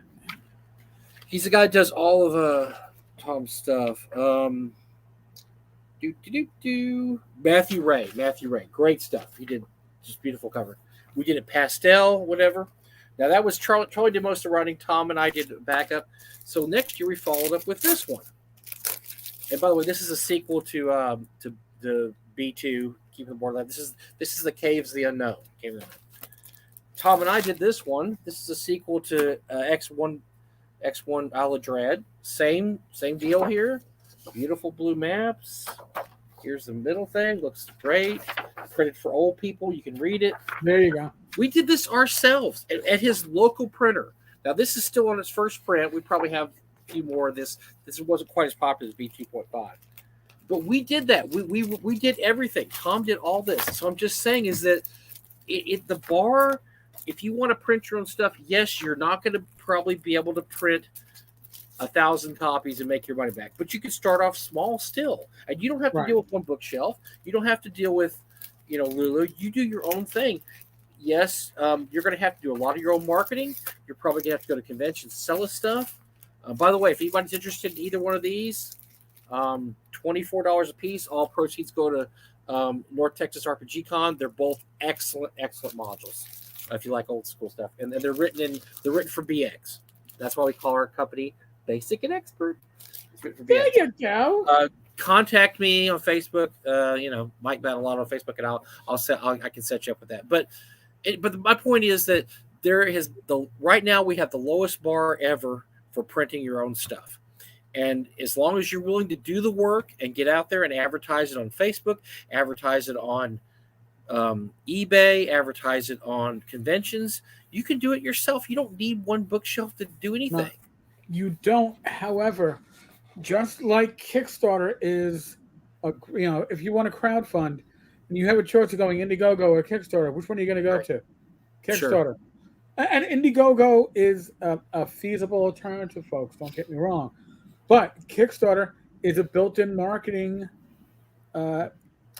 madness. Yeah. Look at Zine Month, right? That was huge. Look at all the people who were able to put out. It'll be huge again this year. It's being timed for Gen Con.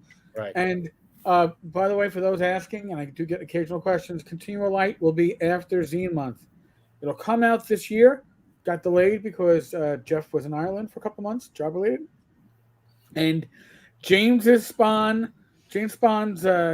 micro setting and adventures has turned into its own project.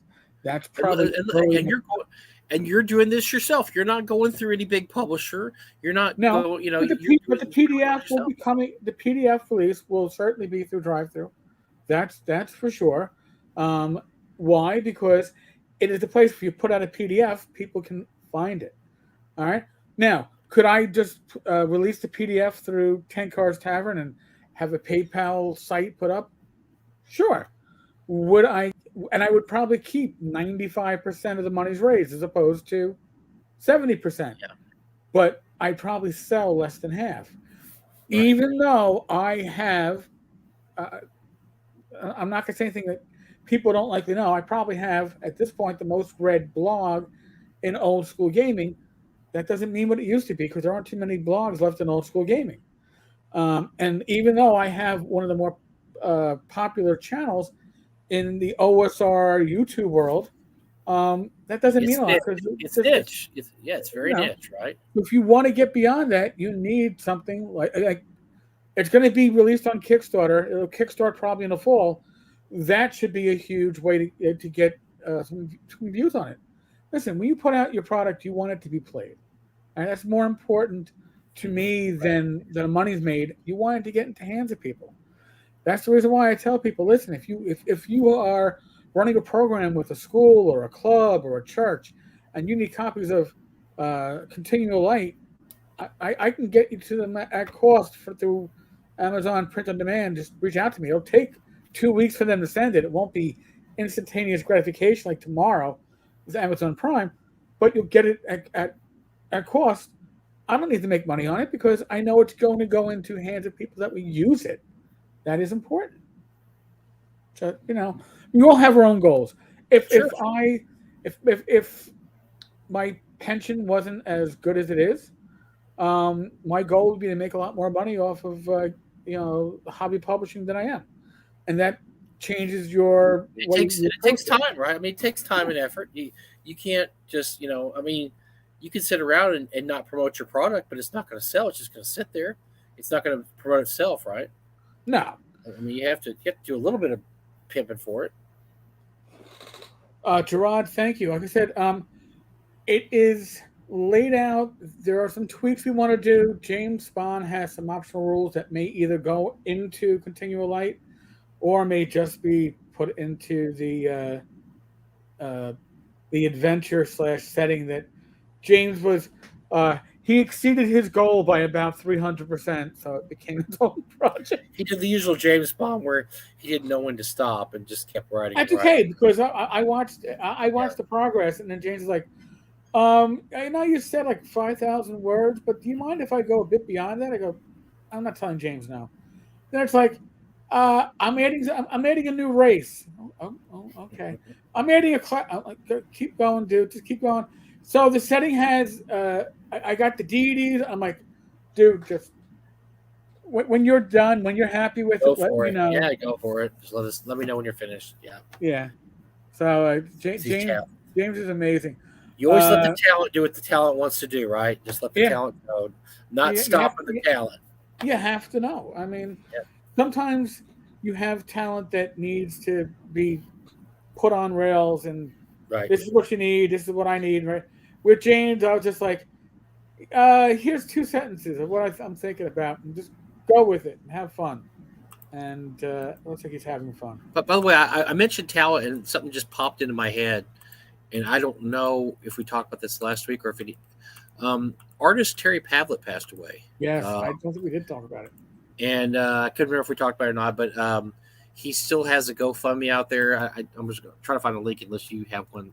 I know I have it at the tavern because I'm gonna try to find it and send it to you. Look, his family. He's an artist, which means he didn't really have a lot of insurance and retirement. They have an $8,000 goal. It looks like they're at $87.75. You know what? Throw $5 in there. Seriously. Oh, yeah. Eric, you just I did 150. Wow, nice. Well, here's the thing. I did 100 last week too. So. I told the community that I would match up to the first 250 that the community raised over the course of that weekend, and the community raised 150. So I was like, all right. He has 2 daughters. Like I said, artists are notorious about not having insurance and not having savings. That's just how artists live. Yeah, so I don't really know the situation. Project to project, man. That's really that this will help him pay for the funeral. This basically we're paying for the funeral is what it boils down to, and all the stuff associated with that. Which if you've had a funeral, it can be expensive. It can get it can get up there. So Yeah. I just sent you the link, Eric. If you want Yeah, I got it up there. Folks, he was a I'm gonna nice put guy. the link in the Nice guy chat. too. I used to look forward to my Wisconsin conventions because that's when I would get a chance usually to talk with Terry. And Terry was a great person to chat with because it wasn't just about art; it was about life and struggles and kids, and we shared a lot of that stuff. And I really give him a lot of credit. He really worked hard for his family. He did, and he was very talented. We only had him in North Texas 1 year, but he was able to provide us with some really cool artwork for some logo stuff and some dice. I don't have one here, darn it! But he did some dice bags, some logos for us that I looked as great as anything put out for North Texas. He was a very talented guy. So I didn't mean to derail too much. I just remember that was still going on. No. Folks, I mean, listen. If you're watching this, you probably already know this. But when it comes to GoFundMe's for things like deaths in our community or medical expenses for people, I will. If you know about it and I don't know about it, please message me. Message me. I will put wings to it. I will add my reach. And most often, assuming I have some funds available or I will find a way, I will do some sort of a match. Because a lot of times people who might be on the fence and go, well, I don't really know who Terry is. Oh, but if I put in 25, 10 car will match the other 25. So my 25 is like 50. Mm-hmm. And it allows it does build. We've done some really great matches. So again, if you're watching this, if you're listening to this, if you hear about somebody passing in our community, it's important to me because I like many of us, I've stared death in the eye and looked over the precipice and said, "Yeah, it's not my time. No, thank you." But it's scary. Yeah, and at some point, it happens to all of us, and we leave the families behind, right? Whenever our time comes, we're leaving behind loved ones, and they're the ones that have to pick up the pieces. And if you can make that a little bit easier for them, I think that we should do our best to do so. We're not trying to be downers.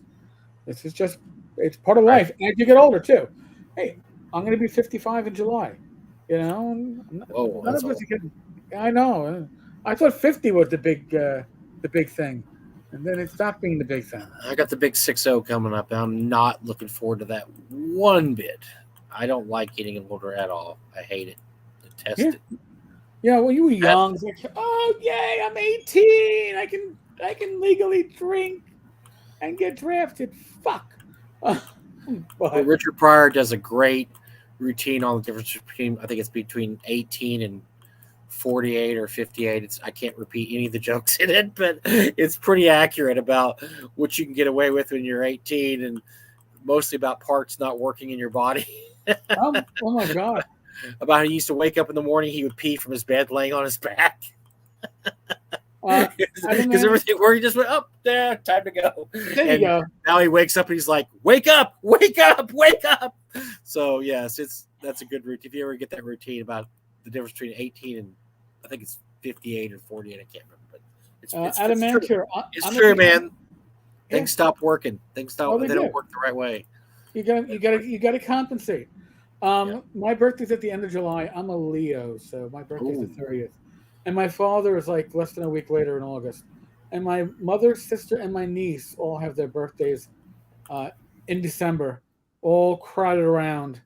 So it's in a way it's easy because you don't forget when birthdays are. But so I want to read you this. So you're Leo, I'm an Aquarius. I want to read you this Leo and Aquarius compatibility. This maybe explains why we love our show so much. A Leo has a wonderful personality, and Aquarian has a great intellect, and both have a powerful and distinctive personalities. a good love connection between Leo and Aquarius is possible. Mm. Whoa, hold on. Whoa. But both will have to make lots of compromises for the peculiarities. Well, we do that. We make compromises with each other because we both know we're weird. Yes. So we do that all the time. God, we are two. Listen, we are two fuck ups that mesh well together and compensate for the other fuck ups. So really, you could not ask for better in co-hosts or cohorts. It says that Leo is energetic, dynamic, and zealous, and the Aquarian is determined, poised, and sophisticated. Well, I don't know about that part. I don't know if either one of us are poised and sophisticated, Mike. It does say that this couple is pretty much unstoppable as they can get through any problem using their strengths. I agree with that. Now, I'm not going to read the rest because it goes down to sexual compatibility. Wait. I think Rachel might object to that. Rachel and my wife might object to that part. But although I will say sexual compatibility is 98%. So wow. Just let you know. It's like taking my temperature, dude. So, Mike, did you hear about the cruise ship coming into New York City that had the brawl? No, I probably need to. All right, so they had it goes out. Monkeypox related. Apparently, going under the Verrazano Bridge, a brawl breaks out in the casino, and the original article that I read didn't mention what set off the brawl, but then Fox News had an article on it, and Fox News says apparently, according to one observer, the fight broke out because of a threesome that was participated in where the significant others had no idea of.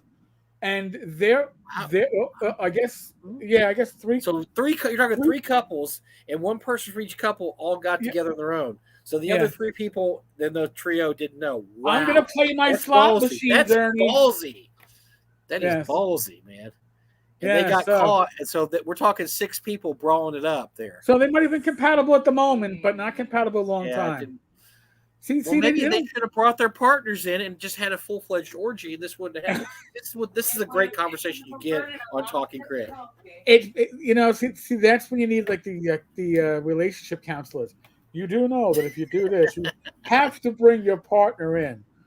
Do I really? Your partner out? No, that was the problem. Is they left the other 3 people who didn't have their threesome were all bummed out. They're totally bummed out, and we don't even know what the threesome was. It may have been all 3 men. I mean, I don't know. So who knows? I don't even know. The article does not mention how they identify. I do not know. More questions and answers, Eric. More questions and answers. All I know is I can just imagine being the patrol sergeant on duty of the precinct that this damn cruise line is going to be docking at. Six sergeant. What a mess. Yeah, be advised there's a brawl on the Carnival cruise of 60 people due to a poorly run menage a trois. Oh man, Coast Guard Nobody wanted that call. Yeah, it's like that was given the detective everybody wanted to fuck over that week. This is up to you, Bob. You're going to do. What sector car do I hate? 630, can you please respond? That's how you get your revenge. You give them I got my revenge. It always worked out well. Oh, just think the interviews are going to have to go with that. And the cop's just sitting there after 2 hours going, oh, my God. Oh, my God. Okay, so you felt like you were dissed. Right. And so you had to – and so she punched the other person first, but that was your husband. So you jumped in, but then the other wife jumped. Oh, my God. Okay, so let me get this straight. It was a menage a trois, so at most there are 6 complainants if we count the other. So why do we have 60 people involved in this brawl? Because it's like, holy shit. Hey, why are you punching me? It's a food fight in Animal House. I mean, once you start knocking over the casino tables, then like, hey, my winnings were on that table, you asshole. Well, somebody was going along scooping up all the winnings out of the slot machine. Oh my God, right? Yes. Oh, hold on a second. Let me get my shirt out. Oh, wait a second. There's no more coins. John Miller said, take ours Tavern, come for the OSR dish, stay for the cruise ship menage a trois. Hey, at least it wasn't the seafood buffet. It could have been a lot worse.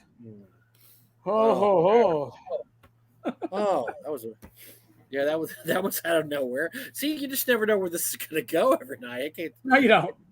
You know, Yeah. we had to throw in a little current news that was Current news that current news that wasn't OSR related or gaming related. You know, See, we're not.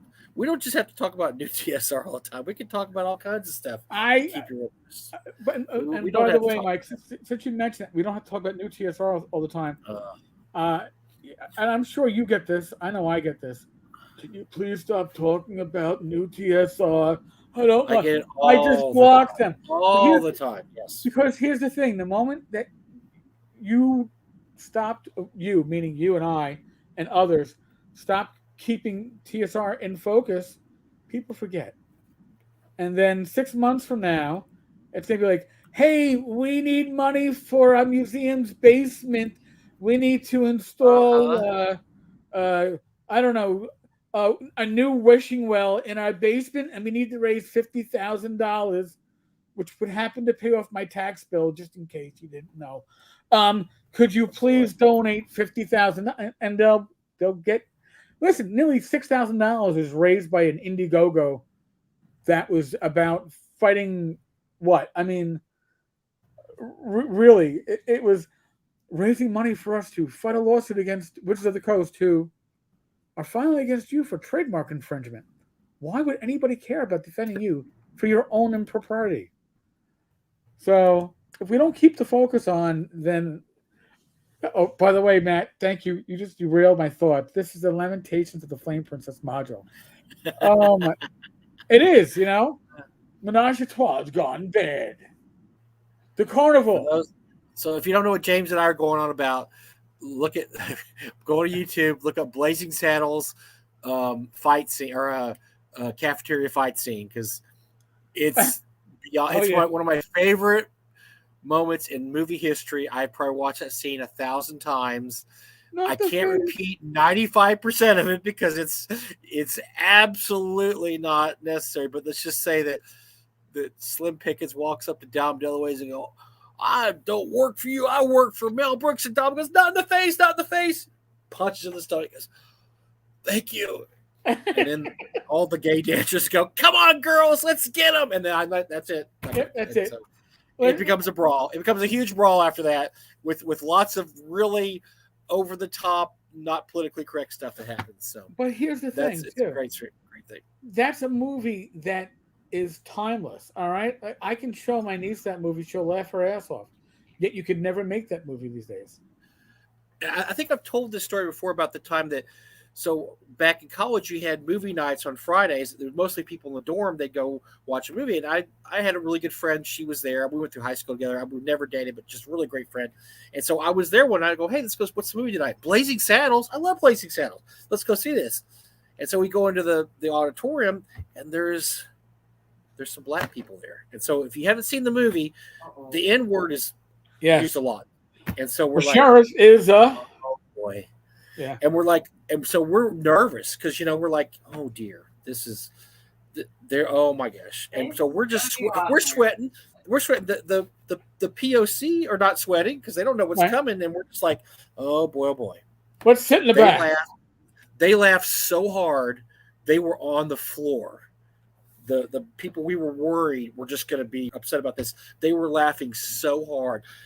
"Man, nobody ever told me about this movie. This is the greatest movie ever. Oh my God." And they were laughing and laughing because back then it was funny. It was funny because Cleavon Little was awesome. He was great in that part. Oh, he was so perfect in that part that we can't repeat any of the lines. We can't repeat any of the lines up, but it was so great. He just did a great job because it was Mel Brooks was Pryor, but thank God Richard Pryor didn't take the role. Oh no, because Cleavon Little, he obliterated that role. It was so great. And the thing was, Mel Brooks he could do satire like nobody else, and he made fun of everybody. Nobody was safe. No, not race, religion. I mean, look at the producers.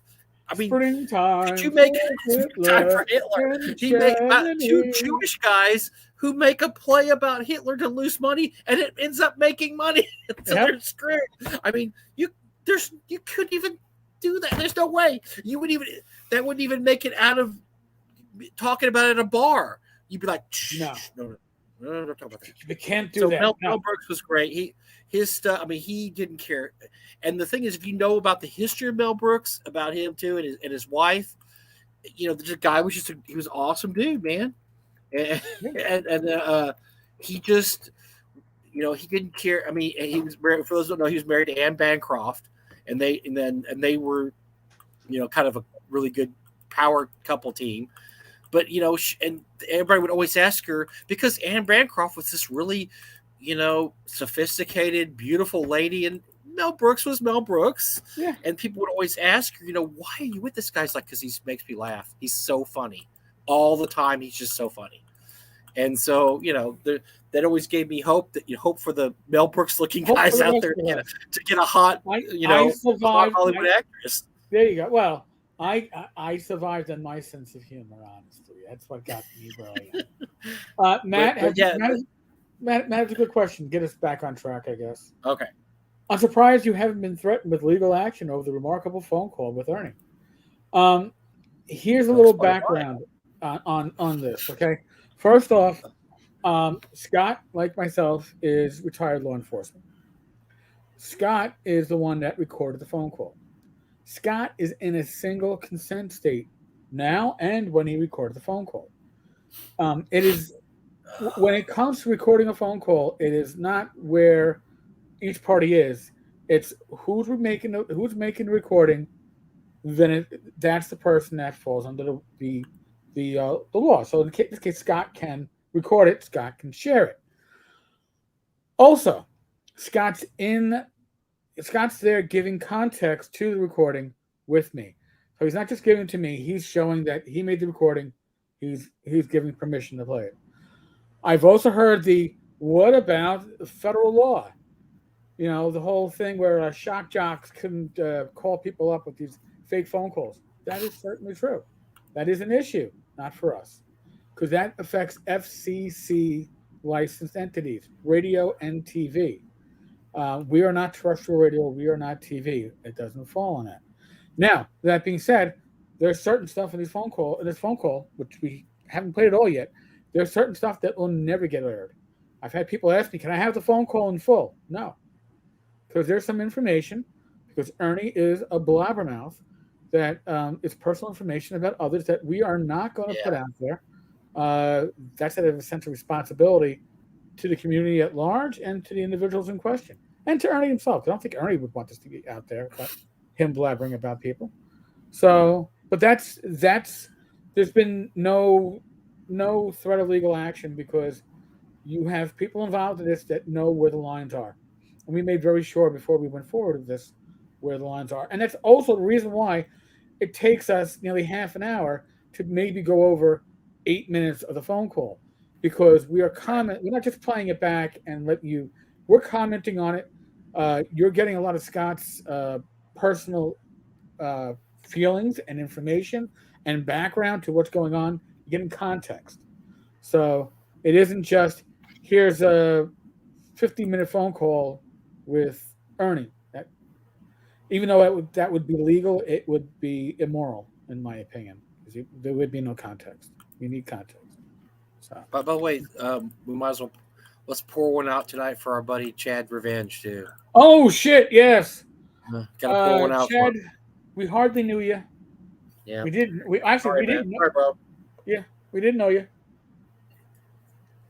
For those who don't know, Chad deleted all their tweets earlier today on the Twittering, and folks, I have no inside information. As far as I am personally concerned, Chad was a great troll, and as a resource was absolutely shit.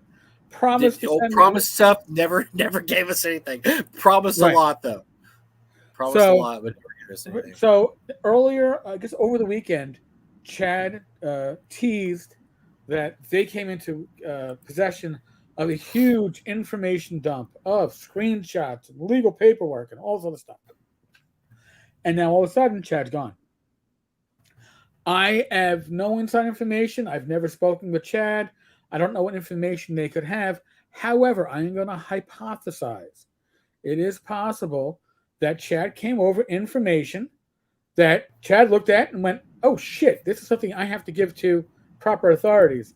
And after giving it to the proper authorities, realized, maybe I don't want to be doing this anymore. Yeah, I better get out of here because, yeah, you don't want to get dragged into something. But this is just pure speculation. We're absolutely just speculating here. But that's the first thing I thought too, is that, well, maybe they found something really illegal and they're like, oh, this could actually put somebody in real jail.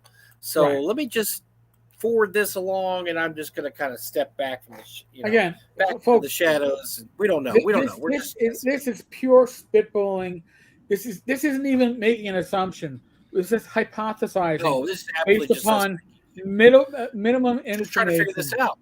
Why this would happen? Yeah, we don't know, because they sounded like they were ready to drop a lot of info on us, which I was all excited about. And then, I was there this morning. I was on Twitter this morning. Look at the flow chart. Remember they had a cool flow chart there. Yes. And I was looking at the flow chart and everything, and then you texted me later, said, "Hey, Chad Revenge is gone." I'm like, "What?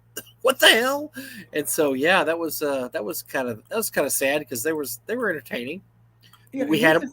They were on our show a few times. They popped in a couple times and said hello. So, here's my feeling about Chad. I know some people are like, wow, Chad gave some great info. Chad's only inside info, if it was at all inside info, was the first night or two of tweeting with the screenshots.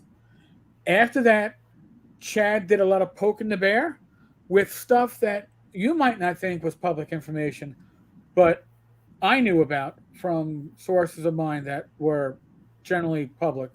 So maybe it wasn't out there in the free world where everybody was reading it, but it was certainly out there.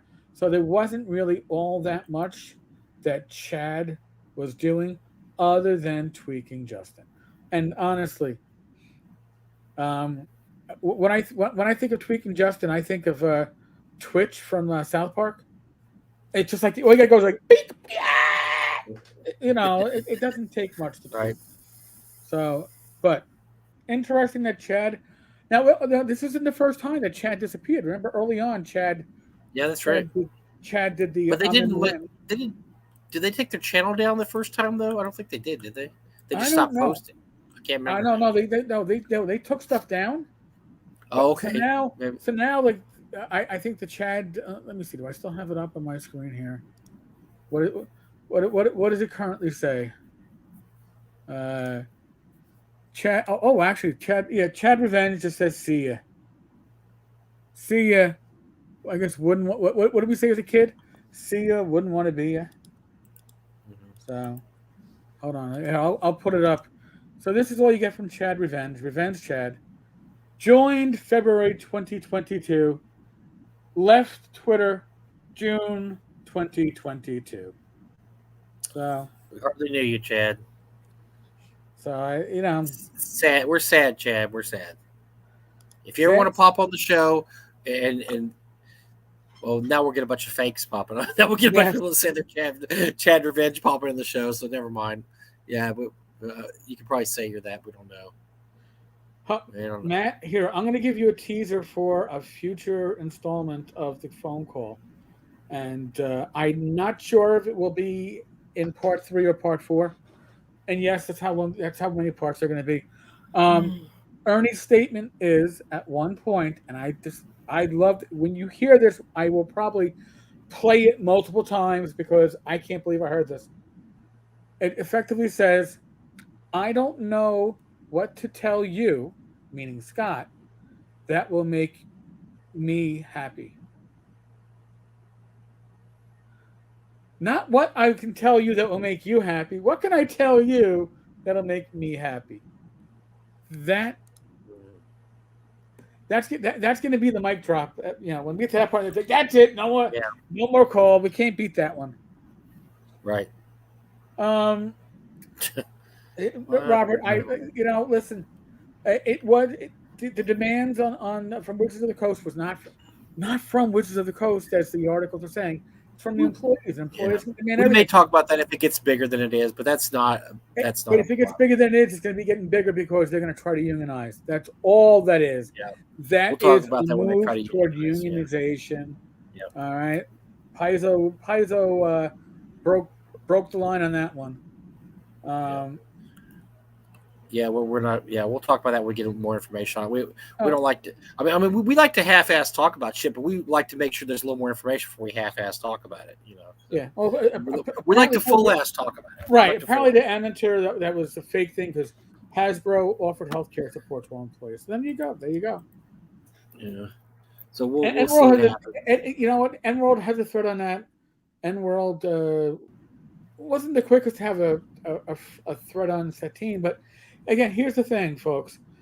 If you grew up in the era that Mike and I grew up, you remember the payola incidents when it was like, my radio stations are taking payola to play music. Oh yeah, that was huge. Yeah, the they would payola. never do stuff like that. If you don't think there's you scratch my back, I'll scratch yours going on with these influencers and media organizations within a hobby. And when I say media organizations, that covers everything from websites to YouTube channels to conventions to publishers. If you don't think that there's a you do for me, I'll do for you, you're out of your mind. Eric, do you remember a while back when Pathfinder 2.0 came out, and just for some crazy reason, I don't know why, InWorld had about 2 weeks worth of Pathfinder 2.0 material, every fucking day. Every day they had. By the way, we just decided just to talk about this. We're going to talk about Pathfinder 2.0 and what they do with clerics. And never disclosed any kind of relationship, or we got paid for advertising, or this that. They just had about 2 solid weeks of material about Pathfinder 2.0, just for fun. And coincidentally, listen, they were articles. Now I'm gonna go back even further, Mike. Okay, and this goes back to when somebody who no longer works at Enworld was working at Enworld. Okay, I'm going to give the issue CH. I think that's the right initials. Yeah. But I'm not going to give the name. So what happened was there was an article for a Steve Jackson product that came out, and the article was so over the fucking top. I reached out to somebody at Steve Jackson Games and I said, is this an article or is this an advertisement? And the response I got, I remember this. Yeah, this is a big deal. I got was, this is not what we paid for. They paid for flat out advertising. They did not pay for an article to pretend to be an article, but really be all about advertising. So that was one issue. That got fixed. Then we also had at Enworld the I'm just gonna once a week I'm gonna talk about all these great games from my friends, from one of their frequent article writers, that one of their staff writers, and I'm gonna just talk about these games. I'm not even gonna review them. I'm just gonna talk about them. Talk about 5 or 6 different products every week. All had affiliate links, but nobody was divulging their affiliate links. Right. Now, the United States government requires that. I put it on every page that I do. And then I actually tell people, if you want to use affiliate links in my Facebook community, hashtag affiliate link, right? Just be honest. It's not a big deal. Affiliate links, but just got to be honest about it. I got a huge amount of flack for pointing that out. I remember that. That was your blog. Yeah, you got hammered for that. I got hammered. How dare you, sir? How dare you? How dare? Because I'm guessing. Now, this individual got into other problems on her own. I had nothing to do with, but I'm guessing that interfered with some of their money making. Listen, I use affiliate links. Humble Bundle, Amazon, which I understand nobody really goes to from my site. That's fine. And drive-through. Really, I mean, I appreciate it when you use it, and if you don't use it, that's your business. That's fine. But I tell you, it's there. All right, on every post. Right. So, I mean, but if you don't think that these, I don't want to call them underhanded, but yeah, underhanded or under the table shit goes on, it goes on Definitely. throughout the community, folks. Oh yeah. Um, and I appreciate those that don't do it. You know, you know which companies are on the level, as we tend to say, and which ones aren't, right? Look, we take sponsorships. You want to sponsor us talking about your product? Pay us money. You can sponsor us. We'll be extremely upfront about we're sponsored by, Joe Blow Games and talk We'll about Joe probably Blow be Games a little bit. we'll probably be sponsored by Paysetter Games once we can figure out how to Yeah. logistically do that. And they're going to be sponsoring to support North Texas RPG. I'm happy for that, but I'm not going. We will announce it. We will be proud of it. We're not going to hide any of that shit. Okay. Again, Mike and I don't do this for the money, and Mike and I most certainly uh, aren't beholding to any of the No, powers. and we'll tell the truth. So if Joe Blow Games says, "Hey, I want you to sponsor your show, talk about Joe Blow Games," if it sucks, we're going to tell you it sucks. So don't give us a game that sucks because we're going to hate to do it. We're going to be like, we don't really want to say this, but yeah, the rolling 25 6-sided dice for every encounter, that's not Yeah. good. That's a terrible mechanic. So So Adamanter has a good question. What website has honest reviews that isn't afraid to call out an indie publisher for having lousy editing? I'm going to let in on a little secret, and this goes back years. It could have changed, and I am no longer a featured reviewer on DriveThru because I'm also a publisher now, and you can't be both. But back when I was a featured reviewer, we were told that if a product was going to be less than 3 out of 5 stars, you should reach out to the publisher, tell them what you feel needs to get improved, and that you are under no obligation to do a review if you've downloaded a product. I would generally do my reviews on my blog because I could be a bit more honest. I don't. You're not going to find products that I've reviewed. Most of my reviews were on my blog. They weren't generally on DriveThru because DriveThru pegs you into their system, and they don't want featured reviewers giving less than 3 stars. I can understand why. However, that's an issue. I am no longer a featured reviewer. Whatever reviews that I do now is product that I have purchased myself. If a publisher or a writer or an author gives me a comp copy and I'm talking about their work, whether it's announcing their release or I'm reviewing it, I will tell you. Heck, I will tell you, you know what? I bought James Spahn's latest work. I paid with my own money, but James Spahn is like a brother to me. And when he got confirmed as a Catholic as an adult, I was his sponsor. So now you know whatever biases I might fucking have because I believe in that. And I'm going to have biases. Guaranteed. Okay? Very few reviewers are going to tell you what their biases are. And I am not generally what I would consider to be a great reviewer. I don't go into the details that others do. And if something is lackluster, not shitty, lackluster, I probably skip over because I'm not going to be excited about doing a review. If it is a piece of shit, trust me, I will be happy to do the review. You've seen those reviews from me. I will put them out there. But you'd rather write about stuff that you enjoy. So that's an internal bias that happens to all reviewers. If something is it's okay. Do I want to spend an hour or two writing a review for this product? Probably not. I'm not going to I'm not going to make any affiliate sales from it. I'm not excited about it. So why? We post much more about. Sorry, Eric and I we post a lot more about games we like rather than bag on games we don't like because it's just a better world that way, right? We'd rather tell you about things we like. Like I like Doro Deep's awesome, and so I talk about Doro Deep. Emperor's Choice Games is great stuff. They put out great stuff. Is there somebody out there I probably don't like their stuff? Yeah, but I just don't talk about it. I'm not going to sit there and just make a by the way, blah blah games. Their stuff sucks. I was reading it the other day. It really sucks. We just don't do. We're not clownfish. We're not whatever they do. We just don't do that kind of stuff. We're not. If we like something, we'll tell you about it. If we don't like it, we're probably just not going to tell you anything. We just won't say anything. Right now, folks, like earlier today, we hit 1,390 subscribers. Our next goal is 1,500. 1,500, we'll do some giveaways. That'll be the sooner the better. So if you've got friends that watch this channel and they're not subscribed, if you're watching the channel, you're not subscribed, why the fuck not? Honestly. I mean, look at this amazingly unshaved face. This is the face that you would trust, though, at night walking down the street. Mike, maybe. But you'd probably trust me. And you're like, you probably won't mug me. Yeah. Maybe.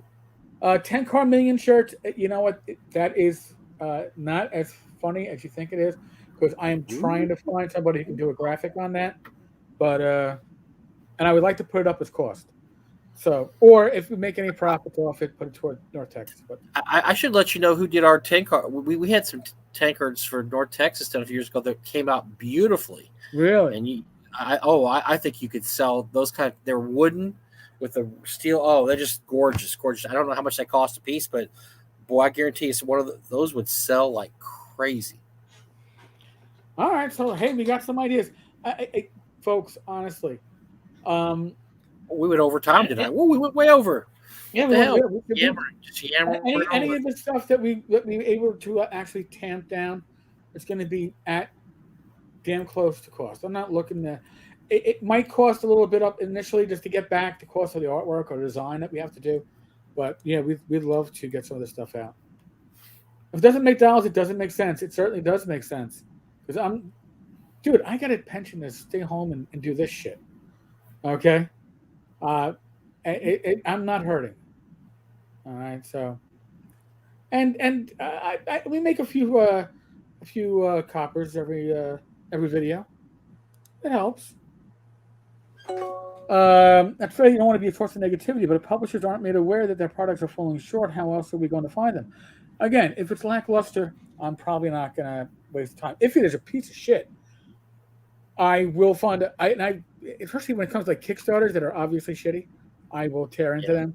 But if I spend my money on a product and it is sadly lame, I will tear into it. Now, if you are kind enough to send me something that you want me to review, and I read through it and I go, oh my God, I wouldn't make Justin Lanassa run this at the Dungeon Hobby Shop, right? I wouldn't do it to them. I'll reach out to the publisher and say, listen, I think you need to do X, Y, and Z. My opinion. I am not going to review this because I don't think it's something that is currently in a position to be reviewable. Okay, but now if I pay my own money, you put it up for sale, and I pay my own money. Yeah, no, you're. But if you're going to send it to me, I'll give you the ability to improve on it. Now, if you send me back a piece of shit that isn't improved, then maybe you're telling me that you think this is perfect. In which case, well, we'll have to differ an opinion. Maybe my opinion will be public. But it's not about not dwelling on the negativity. It's that things that fall into that milk toast center don't excite me. You know, they might be decent. You know, it's like, how many times this is an average adventure. It's okay. I would have been happy to run this when I was 16, when I was running 4 games a week. When I run 1 game a month, I would not waste my time on this shit. Is that the kind of review you want? I don't know, but it's accurate. It's accurate, right? Yeah. Tank cards for sale. The people have spoken. Quit with those negative ways, Moriarty. All right, folks. Listen, we are hitting 2 hours and 15 minutes on an episode. Yeah, I gotta go to the bathroom now. I gotta go to the bathroom. Usually the bladder that gives up first. Usually on like the Friday nights with the random party, I'm like, dudes, we're hitting 2.5 hours and I can't go any further. Yeah, those guys can talk, man. Oh man, Joe goes to the bathroom like twice during the show. He doesn't have a video on, so you never know. He's like, it's like, oh, Joe snuck away again. For Joe and Rob Conley, I mean, I popped on last week and I think I got to say 3 sentences. I just sat there and smiled and listened to what they had to say because they said a few. Were getting after last year. When Rob Conley came back, then you were screwed. That's the thing. Because Rob takes up a lot of territory, man. But Rob is an amazing resource. That man is fucking brilliant, and his work. He's an untapped resource in this hobby because I really wish he could publish more stuff than he does because his stuff is such high quality, such good stuff. Yeah. All right, folks. So listen, I'm going to give you the normal spiel, but maybe a little extra spiel. We shall see. We're still in the midst of the world of COVID. We might be your two daddies, but we're not your father. Okay, we're not going to wipe your ass. We're not going to smooch your nose. We're not going to take the dirt off your fucking cheek. You're an adult. Make adult decisions. All right? That's what it comes down to. That's not just COVID. It's the rest of life. If you're watching this and you're not subscribed, please subscribe. I would say hit the notification bell, but it probably doesn't do shit. But subscribe, comment after the live streams. That certainly helps. And like, because we have to have the 10 card minions like everything. If we don't get to, if we don't know if we're at 1,500 until you let us know we're at 1,500, then right? We got to get there. We're rewarding you. Then we'll reward you. Yes. About half the viewers of this channel are not subscribed. So think where we could be if we got further than that, folks. Other than that, be safe, be well. God bless. Roll those dice. Roll them well. I will be back again tomorrow with a regular video. Something on Friday. Who the fuck knows? At 8 p.m. It's probably some kind of a live stream. Maybe not. We'll see if Glenn has a voice back. And Michael, not you, Michael, the other Michael. Graph paper. I'm saying goodnight. Here, I like your pork chops with applesauce. Later, everyone. We're out of here, folks. I have to pee. I got to pee too, sir. All right. Later.